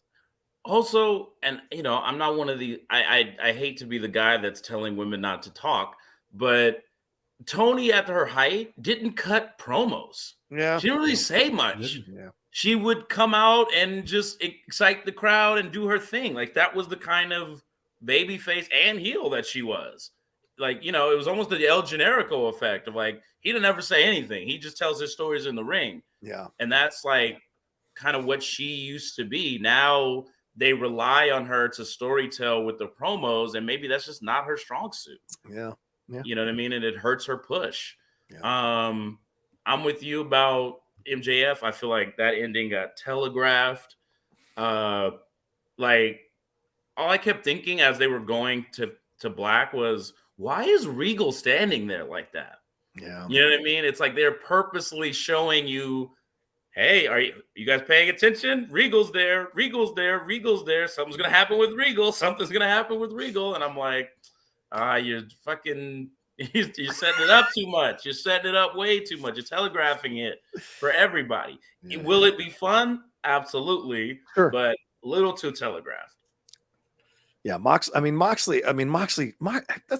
That's why sometimes I don't trust him, man. Everyone says, "Oh, he loves the business, he respects the business," but his fucking promo was all about, "I'm going to bring out the best in you. I'm going to do this. That's my job." And it's like, you're essentially saying you're going to lose the fucking match. Everybody with half a brain knows what the fuck that means. If we watch pro wrestling, you're going to have a great match with him, but it's so he can prove to you that he deserves to carry the strap, because that's the only way your ego is going to let him carry the strap, is that you gave him a hell of a match and he proved it to you. Not that he beat you, he proved it to you that he could do it. And I think and that's what bothers me sometimes about Mox. He wants everybody to put him over, but he doesn't necessarily want to put everybody over. That just really has always rankled to me about him throughout his entire time in pro wrestling, man. It's just kind of a weird thing. Whereas Rollins will lose to anybody and he'll beat anybody. That's what's great about Seth. So anyway. Yeah, it's like, he almost like took the mic and was like, I'm going on vacation starting next week. Renee, I'll tell you what, I'm going to enjoy it. I'm going to be on a beach with my wife. And it's like, cut that promo. Just be honest, bro. Tony approved my PTO. Yeah. All right, Aaron, what do you got? AEW Dynamite, your feelings about all of this? I'll be quick because I think I want to save more for later. But sure. I like what Britt's doing, man. You do? Okay. I like Britt. I'm in on it. I like it. Right. I like what she's saying. But it's just talk, right? Are they turning her face though? That's a face promo. They're not. That's a face promo. I know they're not. And that's the problem. Seems like just for this feud, she's gonna have to. I'm going to give you a solution for Tony Storm, or a reason for the problem. I think it's pressure. Because how many times have they said, us fans have cried, you got to have a leader. You have to have someone to lead that women's division. And now I think Tony's feeling it. It's like, Tony, you want to be the top. You want to be up top. Now you're on top. Yeah. And now the women's division will live or die on your shoulders right now, because you wanted to be the champion. You wanted to be top. You're on top. And I think that's a lot of pressure to lead a whole women's division of an unproven company. It's a lot. And she's never been top in the States. She's been, Stardom and whatever that other stuff is. Like NXT UK, yeah. I'm sure she's been on top. She was NXT UK Women's Champion. She's on top there. And in the other stuff, she was a great heel in NXT. Yeah. But now we've got her, and like you guys said, the fire's missing from Tony. And I never thought I'd say that, because she was one of my favorites. Yeah. Coming out, I always thought she was really good. And seeing her in the Mae Young Classic, she killed it. So I think the pressure's starting to get to her a little bit. I hate to say that, but I think it is. Well, there's no one motivating her to get better. That's true. Who's there that is better than Tony Storm? Right, there's really nobody. Don't give me Madison Rain. Don't give me DMD. And Rosa's injured. Nobody's there for her to aspire to be as good as her. But when she was doing the Mae Young Classic and all that stuff, WWE, there were plenty of women who were at her level. And there are some women who are above her who were trailblazers, and that's what she was aspiring to be. So there's a motivation there. When you're better and you're not really there at the top, it's weird if you're the best person in the thing. You're not growing as a wrestler or whatever your profession is. You're not growing if you're the best person at your level, but you're not actually the best person if you were to be compared with other people at other places. So that to me is where I think there's issue here with Tony. And it's not about her abilities. She's got great ability. I mean, honestly, I think that her and Serena Deeb could have great matches. Problem, Serena Deeb, as good as she is in the ring, her wrestling personality is the personality of a brick. Yeah, like it just does. She doesn't have one. Yeah, she doesn't have a character. She's boring. 100%. And it's going to be tough, man. We're going to see what happens with Saraya and Britt here in a little bit, in a couple hours. Yeah. And Jamie and, Jade Cargill, will see that side of it. But it's like, man, this is, again, we're 3 years in, and this is really, really rough. Yeah. And I'm not saying that WWE's killing it on the other end, like with their women's stuff, because it's been up and down too. But At least they're featured, and at least they have a world champion, in Bianca Belair, that I know is going to put on a banger. So I don't have to even worry about it. Right. And I don't have to worry about Bianca's fire because I know she's got it. So I don't have to worry about it. Yeah. This is like having a team. Like the World Cup's about to start on Sunday, right? The United States is the youngest team in the World Cup. That's unheard of. We always brought the old ass guys, the veterans. We're the youngest team. So we're going to go out there and maybe we'll pull off a miracle and get out of the group, but probably not. But the whole team is green in a way. And so that's what it feels like a majority of the women's division is. They're all green. So like if this keeps going 5 years from now, they're all going to be fantastic. But right now it's really not looking good. It's tough, It's like watching the Chicago Bears with Justin Fields. Anyway, all right. He's electric, Rocha. He's electric. Yeah, electric losses. Let's take a quick break and we'll be right back right after this. All right, let's roll through SmackDown, and then we'll get into our AEW Full Gear predictions. We know some matches are already happening at 0 hour right now, so we'll touch base on those as we go along. And also, we got 105 of you watching right now. Please hit a like on this video. Hit a like on this video right now. If you're watching later, hit a like, leave a comment. Also, again, we are going to be on our own channel starting next week. The address is in the description of this video. I'm about to put it in the chat right now. Please go over and subscribe right now. If you haven't subscribed, we want to get up to 1,000 subscribers so we can get into that monetization zone because you got to get 10,000 watch hours and 1,000 subscribers. So we'd appreciate it if you're listening, if you're watching now or watching later, go over and subscribe to it. And I'm going to put the address here in the channel or in the chat. All right, Aaron, where are we off to? I feel like Chris was trolling me because he knows I went to Hamilton this week. I definitely went to Hamilton this week with my good friend Elton Prince of Pretty Deadly. Jesus Christ. But anyway, I didn't know that. Yeah. I put it in the chat. You're not going to miss your shot? You're not I missed it. I'm sorry. It was an excellent performance. Anyway. It's fine. It's Sesame Street rap, but it's fine. Jeez. Immigrants, we get the job done. Anyway. How dare you? SmackDown happened last night. Yeah. We had the Brawling Brutes kicking us off where they were interrupted by, of course, Sami Zayn or Sami Uso, perhaps. Ricochet defeated Ali in the SmackDown World Cup. Karrion Kross back on the program defeated Madcap Moss with a cross jacket submission. Yeah. So it looks like we're going to get Karrion Kross and Scarlett versus Madcap Moss and Emma. Okay, sure. We had Bray Wyatt cutting a promo, which was interrupted by LA Knight. We talked about it a little bit earlier. LA Knight went in there. They went to shake hands, and LA Knight said, "Nah, son," and slugged him right in the face. We had Shotzi picking up a big win on her road to Survivor Series, defeating Shayna Baszler, then getting beat up by Ronda. We had Braun Strowman in the New Day. What an odd pairing, defeating Imperium. And then Kevin Owens was announced as the final member of the Brutes and Drew McIntyre team for Survivor Series. So good to see KO out there kicking ass. Mm-hmm. And that caused the end here of SmackDown where Butch defeated Sami Zayn in the SmackDown World Cup. So again, SmackDown predominantly bloodline, as it should be. Yeah. What did you guys think of SmackDown? Chris, go ahead, man. SmackDown was a lot of fun. Yeah. It was a lot of fun. It's shorter than Raw. It has, like I said, the bigger stars on it. they gotta do it. I know it's dumb. I know it is, but they gotta do a draft or a superstar shuffle or something. They gotta reshuffle this deck to get more star power on Raw and even it out between the two shows. Gotta do it.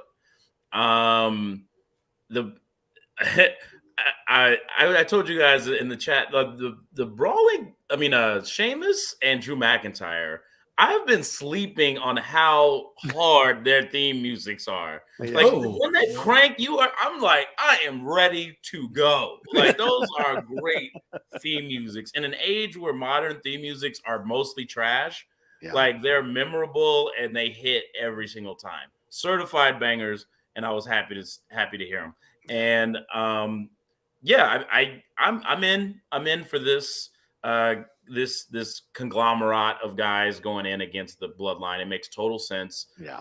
And which is why you can't fumble the bag with who's the surprise person on Bianca's team. Right. Because did you hear the KO response? That was holy shit chant when he came into the ring face to face with Roman. Oof. You need that situation. You need that situation. No doubts. So it can't be someone who doesn't make sense in the scenario. And then yeah, how are you gonna get a bad match out of Pete Dunne and Sami Zayn? That just ain't gonna happen. You know what I mean? Like they put on a clinic, and it was the right win. A lot of foreshadowing with Sami guaranteeing that the Bloodline is going to win War Games, which there's a lot of ways that could happen. We're gonna talk about it next week for sure. It's gonna happen. Yeah, and there are a lot of intriguing ass ways that the War Games could go down. I for the first time, I liked what they're doing with Ali. I thought that because what would happen a lot of times months ago before Triple H was in charge is like someone would do an injury angle and then it wouldn't come into play until like the very end of the match. And now it was like, no, his ribs are hurt, and it played throughout the entire thing, and he sold. That's how baby faces get over. The selling. You got to sell. You have to look like you are overcoming the odds. Can I interest you in Hulk Hogan in the 80s, who sold the entire match and then came with the 5 moves of doom, and then that was the end of it. But it was the selling that got him over. And that's what they're doing with Ali. So if he can ride this wave and keep selling extraordinarily well against different opponents until he finally gets over the hump. Again, that's what got Bayley over in NXT. Yeah. She wasn't winning matches. You know what I mean? Yeah. She was getting her ass whooped by Sasha over and over again, and she sold. And then she eventually overcame Sasha in Brooklyn, and we all know what happened after that. God, what a match. So good, right? Yeah. So into that, if you would have asked me where Cross was headed after McIntyre, I wouldn't have said Madcap Moss. No, I would not. I don't think that could have been predicted. No, but I don't know. Yeah, I got nothing. I got absolutely nothing on it, and I don't know if WWE has anything on it either. I think they went to Wikipedia, looked who was on their own roster, and was like, "Oh, we'll just put it with Madcap Moss. We don't got nothing. We got nothing going on for Cross, who's supposed to be going after Roman at some point." Yeah, TikTok, indeed.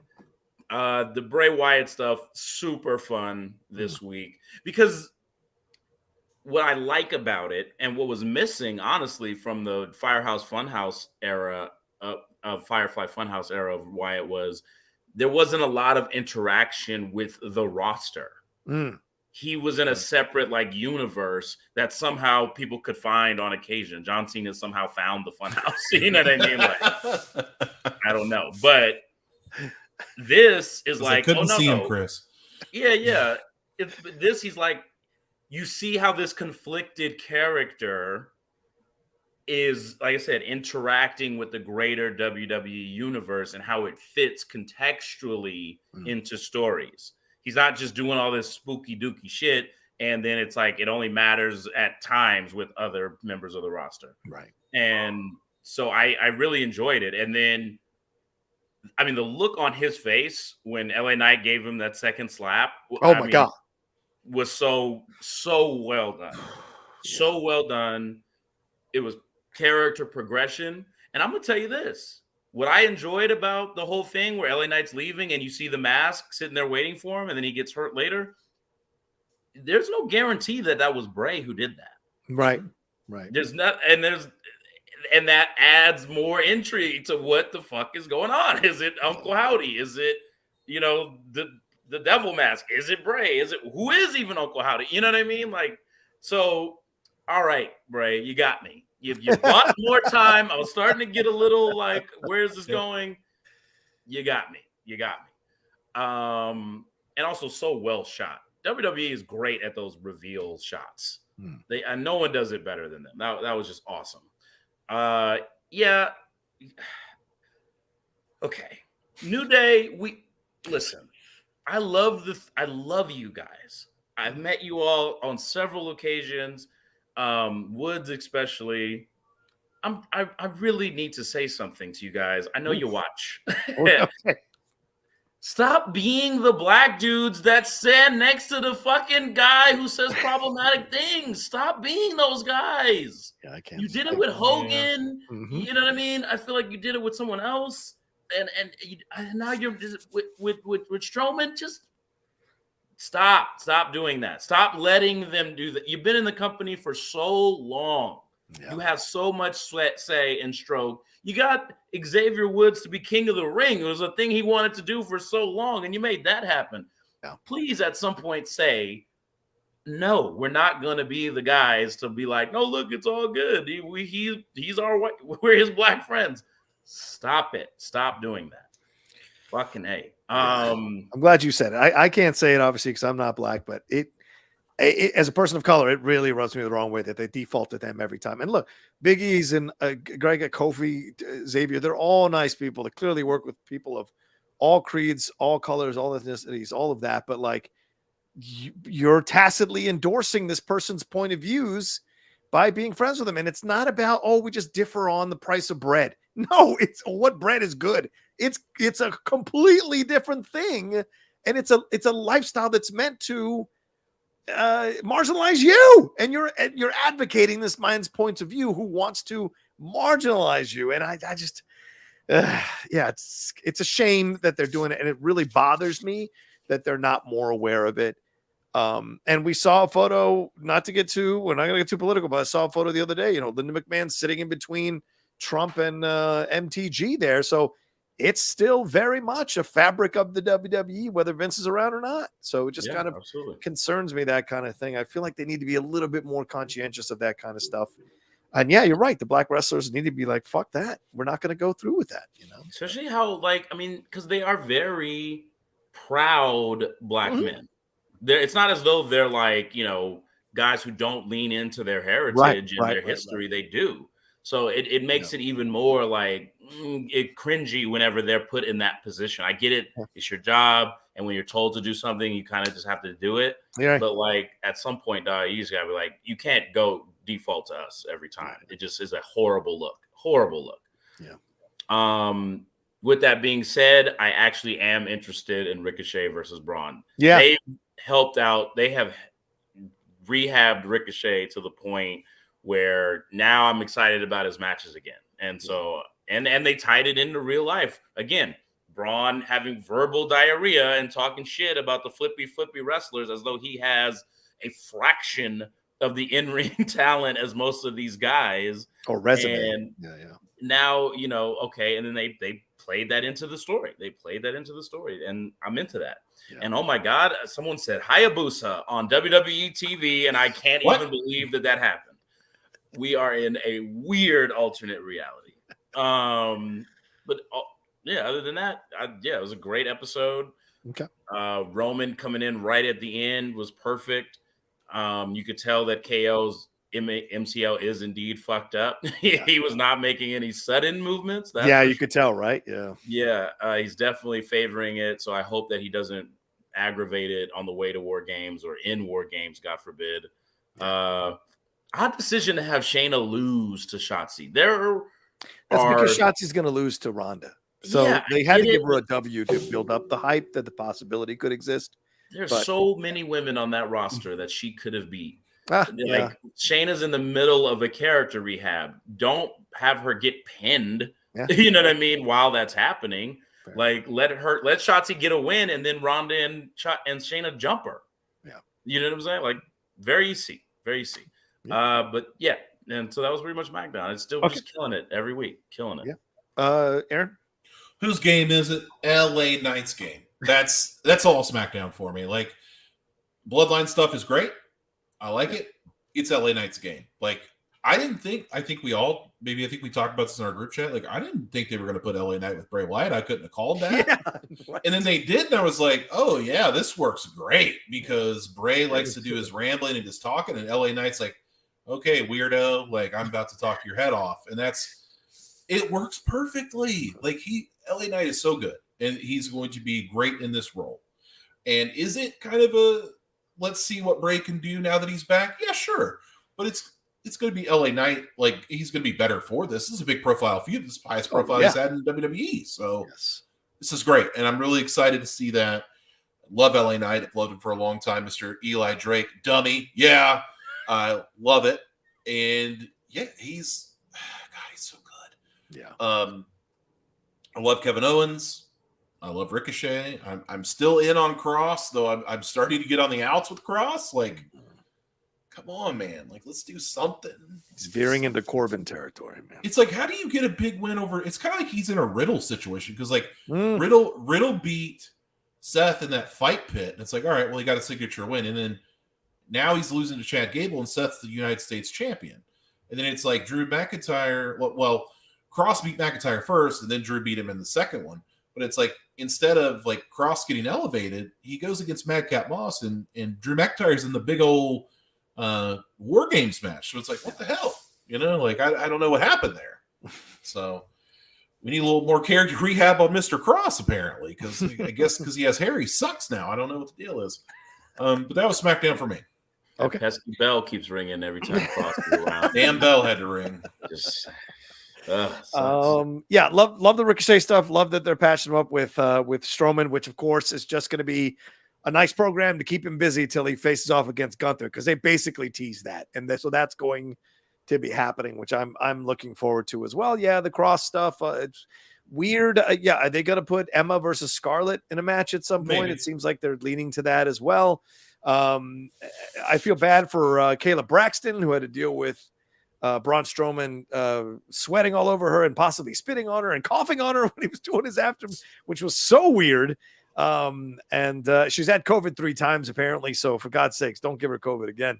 The Shotzi win was nice, but it was all set up because she's going to lose to Ronda. Strowman. Kevin Owens is great. Loved him coming out. But yeah, he was ginger. You could tell. I mean, at some point, you're going to have to put like some pins in Jay so he doesn't break every time Sammy does his jokes, because we're veering into Jimmy Fallon on SNL territory. You're destroying. Like, it was cool in the ring and it was funny in the ring when everyone was kind of breaking it, including Roman. If you're going to keep doing this, you're going to kill the validity of what Sammy's doing here, and the what do you call it? The suspension of disbelief that you're supposed to have in these sketches. So it's kind of dangerous in my opinion with how they're going there. And I thought Reigns missed the Superman punch, which was a little weird. It just went like this, and Owens was just like, oh. So it felt like it was a weird angle to throw the punch, which kind of took a little bit of the sting out of it. But the stunner was great, and Roman sold that really well. So overall, great stuff. Sammy is just the MVP every damn week of this Bloodline stuff, and I wonder if he's going to eat the pin or push Jay in the way to Jay to take the pin. I don't know, but I think Survivor Series is the beginning of the end of Sami Zayn with the Bloodline. That's what I think is going to happen next week. Yeah.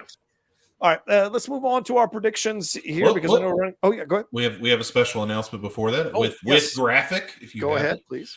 So something that's near and dear to I believe all of our hearts is waking up on Christmas morning. If you celebrate it, if not, then don't pay attention. And just getting that fresh new toy, like that new wrestling figure, that new Spider-Man, like something you've always wanted. And it's close. I'm 36 years old and I still collect figures. I still get that sensation. I love it. So I thought, like, why not have a toy drive? Because we we're all wrestling fans. We love wrestling figures. Let's have a toy drive. And the way I want to set this up, guys, is if you can donate new in-package toys by December 15th, we will get them to Toys for Tots. Yay. The way you can donate is you can go to wrestlingfigures.com. And I'm not asking you for $1 million. Right. I'm not asking you for that. Right now, you can go on Ringside Collectibles and you could buy a Seth Rollins figure for $3.99. So if you want to go on there and buy 10 Seth Rollins figures, that's fine. Andrade's on there for $2.50. What? You want to buy 50 Andrade figures? Do it. Please don't. Don't care. All they have to be is new in package. That's the only thing. And guess what? They don't even have to be wrestling figures. How about that? You want to throw in Spider-Man? You can do that. You want to donate some Barbies? Sure. You want to do some Mandalorian? Whatever tickles your fancy. That's fine.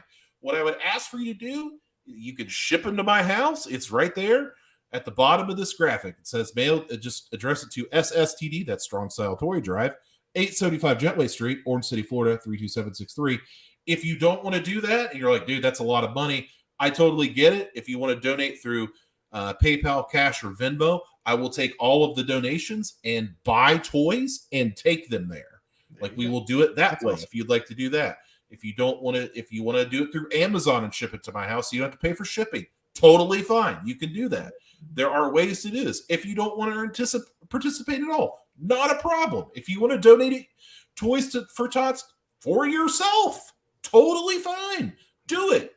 I just think it's really cool. I picked this up today for cheap. It's a Kenny Omega wrestling buddy. Some kid is going to wake up on Christmas morning with this Kenny Omega wrestling buddy, and he's going to, have to wrestle the cleaner on Christmas Day in front of Santa Claus. Can we send that to Jim Cornette? Oh my God, that would be horrible. Oh my God, I should. But yeah, man, like, just new in-box stuff. You want this Chris Jarrett, whatever the guy didn't pick from earlier, that's going to the toy drive. So whatever you want to do. And if you want more information, you can, email me.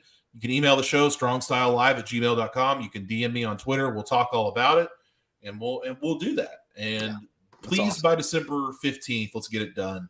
That gives us plenty of time. And then I will make a video for the channel of me going and donating them all. So we'll awesome. Do that. So we'll do all that. Hopefully you guys will get involved. And if not, no hard feelings. But I thought it was something that needed to be done. Great instinct, Aaron. Absolutely. Yeah, because, who doesn't, like, so many kids out there, like, wake up on Christmas morning, they got nothing. You know what I mean? They got nothing to open. Could you imagine, like, you don't think you're getting anything, and you wake up and you're, like, ripping open everything, and you go, holy shit, it's Chris Jericho, my favorite wrestler. There you go. So Wizard. Let's do it. Yeah, the Ocho. But yeah, that's a thing. And now we can move on, John. All right, let's move on. Let's run through. We got 17 minutes or 16 minutes of the Full Gear fully starts. So let's go through these predictions real quick. Let's go. All right, first on the docket, we have Darby Allin and Sting versus Jay Lethal and JEFF, JARRETT, the Last Outlaw, Jeff Jarrett. Who you got? I told you 16 minutes. God damn it! Don't be spelling names. I got Lethal and Jarrett winning this one. I don't think you can bring him back to lose to Darby Allin and Sting. Maybe this begins the breaking up of Darby Allin and Sting. What do you got, Chris? Oh, Jeff Jarrett can't have a win. No, that would mean we'd get more Jeff Jarrett, Darby Allin and Sting. Okay. All right. If Darby Allin and Sting don't win, strike one. Let's start there. Strike one already. No, it's going to be Darby and Sting. They're going to win for sure. All right. What's next? We have Jungle Boy Jack Perry versus his former tag team partner Luchasaurus in a steel cage match. There is no way he loses. Jack Perry loses this match. This is going to be brutal. This is going to be scary. I don't think Christian's going to be involved, right? Because he's got injuries or whatever. So, yeah, I think Jack Perry totally wins this, but it's going to be a brutal, hellish match. Might even steal the pay-per-view. I don't know, because Luchasaurus can go. What's your thoughts, Chris? Yeah, I think you got to go with Jack Perry, who they don't really call Jungle Boy anymore. Have you noticed that? Jim Ross does. Yeah. Because he should be Jungle Boy. It's a better name. It is. But, yeah, I don't – again, the mistake that they made with Ricky Starks, I'm hoping they don't make here also. So, good point. I'll go with Jungle Boy. I'm going Luchasaurus. I think that he will win this match unless there's escapes. If there's escapes allowed, which I don't know if there is in an AEW cage match because I can't remember seeing one. If escapes are allowed, then I'll probably go with Jungle Boy. But if not, I'm going to go with Luchasaurus. Okay. Yeah. Our next match is for the TBS Championship. I know everybody's really excited for this one. It is the champion Jade Cargill versus the challenger Nyla Rose. Who you got? Cargill. Not even a question. Jade. Yeah, I would like Jade for 1,000. Like it has to be, right? It has to be. So, and probably I will predict this will be the worst match. Anyway, next match is a triple threat match for the TNT Championship. Normally, I'd be more excited because it's big, meaty men slapping meat. But like Rocha, I'm down on this match. It is your champion Wardlow versus Powerhouse Hobbs versus Samoa Joe. Who you got?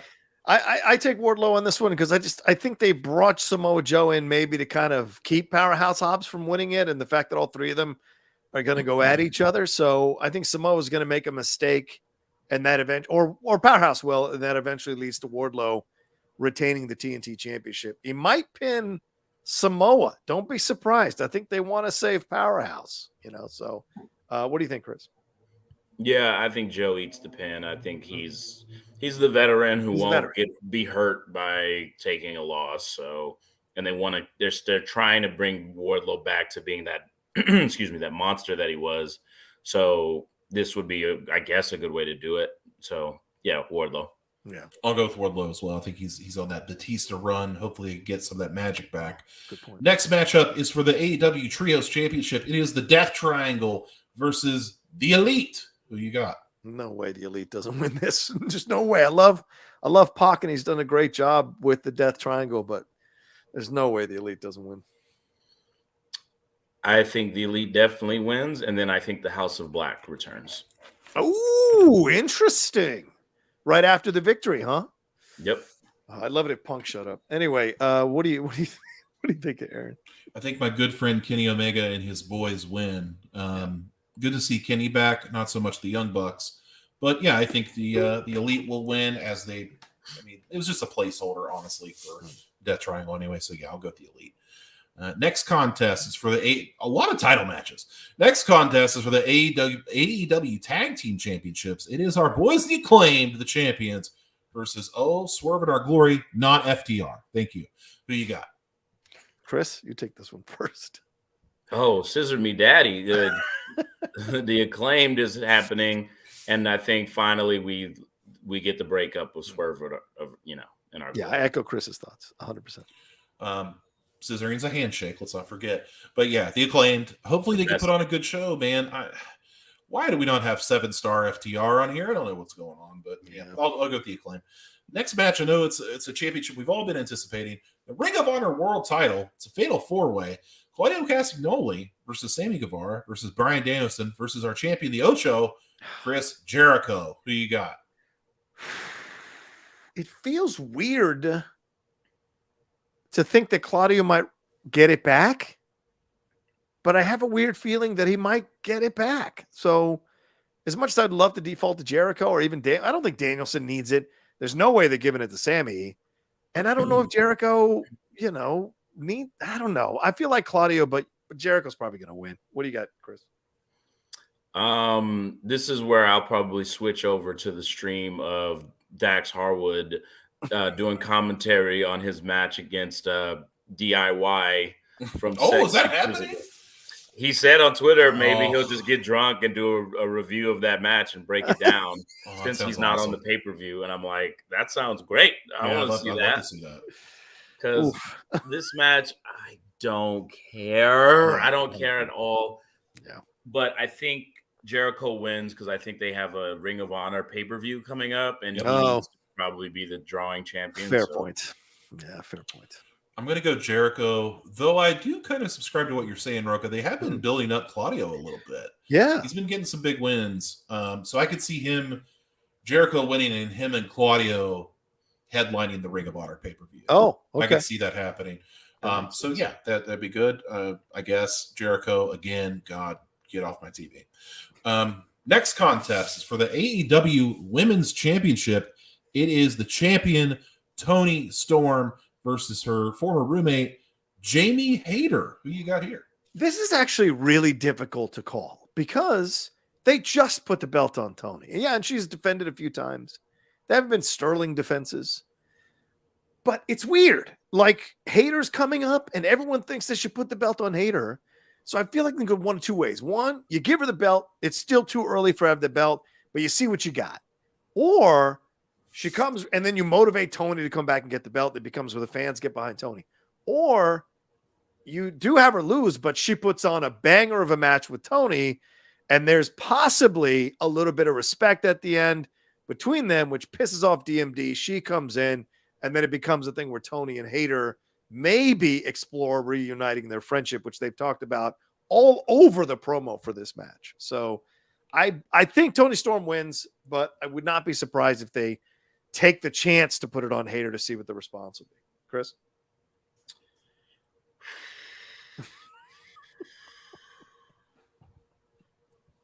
This is the hardest match to call right? on the pay-per-view. I'm gonna choose $1, Pat. Shit, man. I almost feel like they're gonna go to a no contest or something. Ooh, interesting. I didn't think about that. Okay. I'm gonna go time limit draw. Yeah. Wow. Saves both of them. Mm-hmm. Okay. All right. What do you got? An AEW female time limit draw. Butts in the seats. How dare you? Oh boy, I actually don't hate that idea because it's one of those things like Rocha said, like we got to see what we got here. Yeah. But I don't think you could put the belt on Jamie just yet. I really would like to see her and Jade in a feud. Yeah. For that TBS championship, I'd really like to see that. I think you go with Tony, and I think though she was seen out recently. I think Thunder Rosa is closer than you think. Ooh. So she might be around the corner. So take that with a grain of salt. But I'm going to go with Tony to keep it. Okay. Because this interim bullshit needs to stop. Enough. It used to be if you couldn't defend your title within 30 days, you're done. Fucking just stop calling it the interim title. She's the women's champion. Fuck the interim stuff. So tired of it. Anyway, sorry. Okay. But our next match is a match we've been talking about for weeks, it feels like. Dr. Britt Baker, DMD, versus Saraya. Who you got?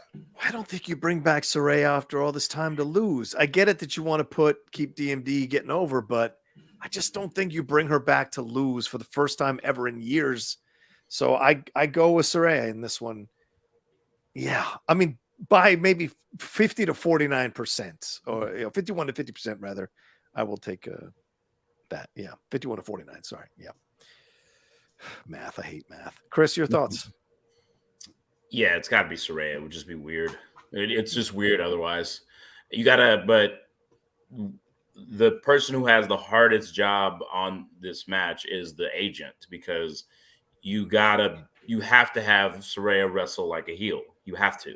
Yeah. And then you need a satisfying heel finish. Yeah. That's not going to piss the fans off, because you've turned her heel on the basis of she's shitting on AEW, where she is.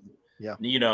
Now this is where her home is, and she's like, "Oh, this is my house," and calling everyone an amateur and this, that, and the other. It's like, all right, man. So if that's the situation, the bed that you've made, you better figure out a way to lie in it to where people aren't just angry because you're reinforcing all the dumb shit that you've had her say. Yeah. I think the easiest call is going with Saraya. She has a great story. Right. And I think that's why they won't go with her. Ooh. And it will be Britt Baker defeating Saraya. Because how stupid would Britt Baker look if this woman that hadn't wrestled in like 6 years with her busted neck comes back and just beats her flat? Like, it doesn't make any sense. What if Jamie turns, makes Britt lose, and then Britt makes Jamie lose to Tony? We've already seen them turn on each other, then not turn on each other. I'm not interested.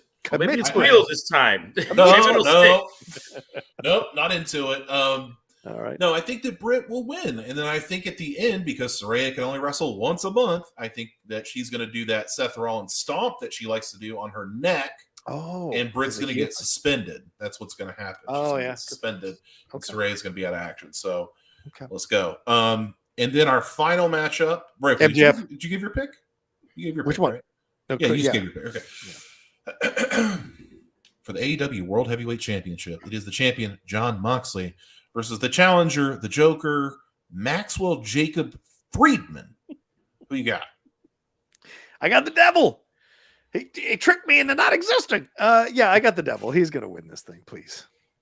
You got to go with Maxwell Jacob Friedman. I understand that it's been telegraphed, like we have pointed out, but it is the right thing to do. Yeah. And wrestling booking in general has got to get away from, but the fans see it coming. So play into that then and give us some false finishes to make us doubt ourselves, but still make the right fucking decision, which is MJF. Let that man go on vacation, and then after the Regal turn, the feud for the winter is Danielson MJF. Oh, that is great. Holy shit, that's great. I love that. Yeah. Look, Tom Brady went to the Super Bowl 10 times. He won 7 of them. You know what I'm saying? So, like, just because the fans can see it coming doesn't mean it's a bad thing. Aaron, your thoughts on this match? Yeah, I got MJF. Yeah. I think that this pay-per-view is so critical for the future of AEW. It's very, very critical. Though Tony Khan's not playing it up that way because Tony goes to the best. Very important to the future of this company. If for some reason there's a moment, there's a thing where they say we're not gonna put this belt on MJF, you're fucking done. You're done. Oh yeah. The people will lose their minds. I will lose my mind. I will just turn it off and we're done. Yeah. Because that is where this needs to go. He's your most exciting person. Is he the best wrestler? I don't even know. He hardly wrestles, I feel like. So I'm not sure. But he seems pretty good. That's the guy. That's the guy that's going to show up on your Good Morning America. That's the guy that's going to be on the Today Show promoting you. That's the guy that needs to be on the billboard. That's the guy that needs to be on the front of your video game replacing CM Punk since they yanked him off the video game cover. That's your guy. That's it. And if it's not that, then what are we doing? And we're done. So it's got to be MJF. Has to be MJF. Only answer is MJF. Yeah, that's correct. All right. Thank you all so much for joining us here. We better get on out of here so y'all can go watch Full Gear. It's a 0 hour just happened. The Danhausen team won. No one cares. Okay. All right. Fair enough. All right. Danhausen's turning full evil. Thank you all so much for watching us here. We appreciate it madly. Please subscribe to the new channel. It is there in the description of the video. I put it in the chat as well. Please subscribe to the new YouTube channel. We will be there next week live doing the show, probably at 3 p.m. This might be our new time going forward, 3 p.m. PT. So pay attention to that. Aaron, another fun show. Please tell everybody they can find you and everything else you got going on. Also, real quick, if you donate to the toy drive at all, even if you donate a fucking $1, I don't care. You will be entered to win a special prize, which is an autographed figure from one Dr. Britt Baker, DMD. So don't miss your opportunity for that. If you want to donate, just do it. And you can find me on Twitter at Only Aaron Turner while Twitter still exists. Thank you. Chris. At Chris_, please taking a break this weekend from the Improv, but we'll be back with the Late for Work show on November 27th. Black Boy Content Clubs, like I said, coming soon. Just stay tuned to all my social media stuff. And I got to work tonight, so I'll watch Full Gear, and then I got to get over to the Dolby Theater for Christopher Rock. Any truth to the rumor that Will Smith will be front row? No, Any truth to the rumor? None at all. All right.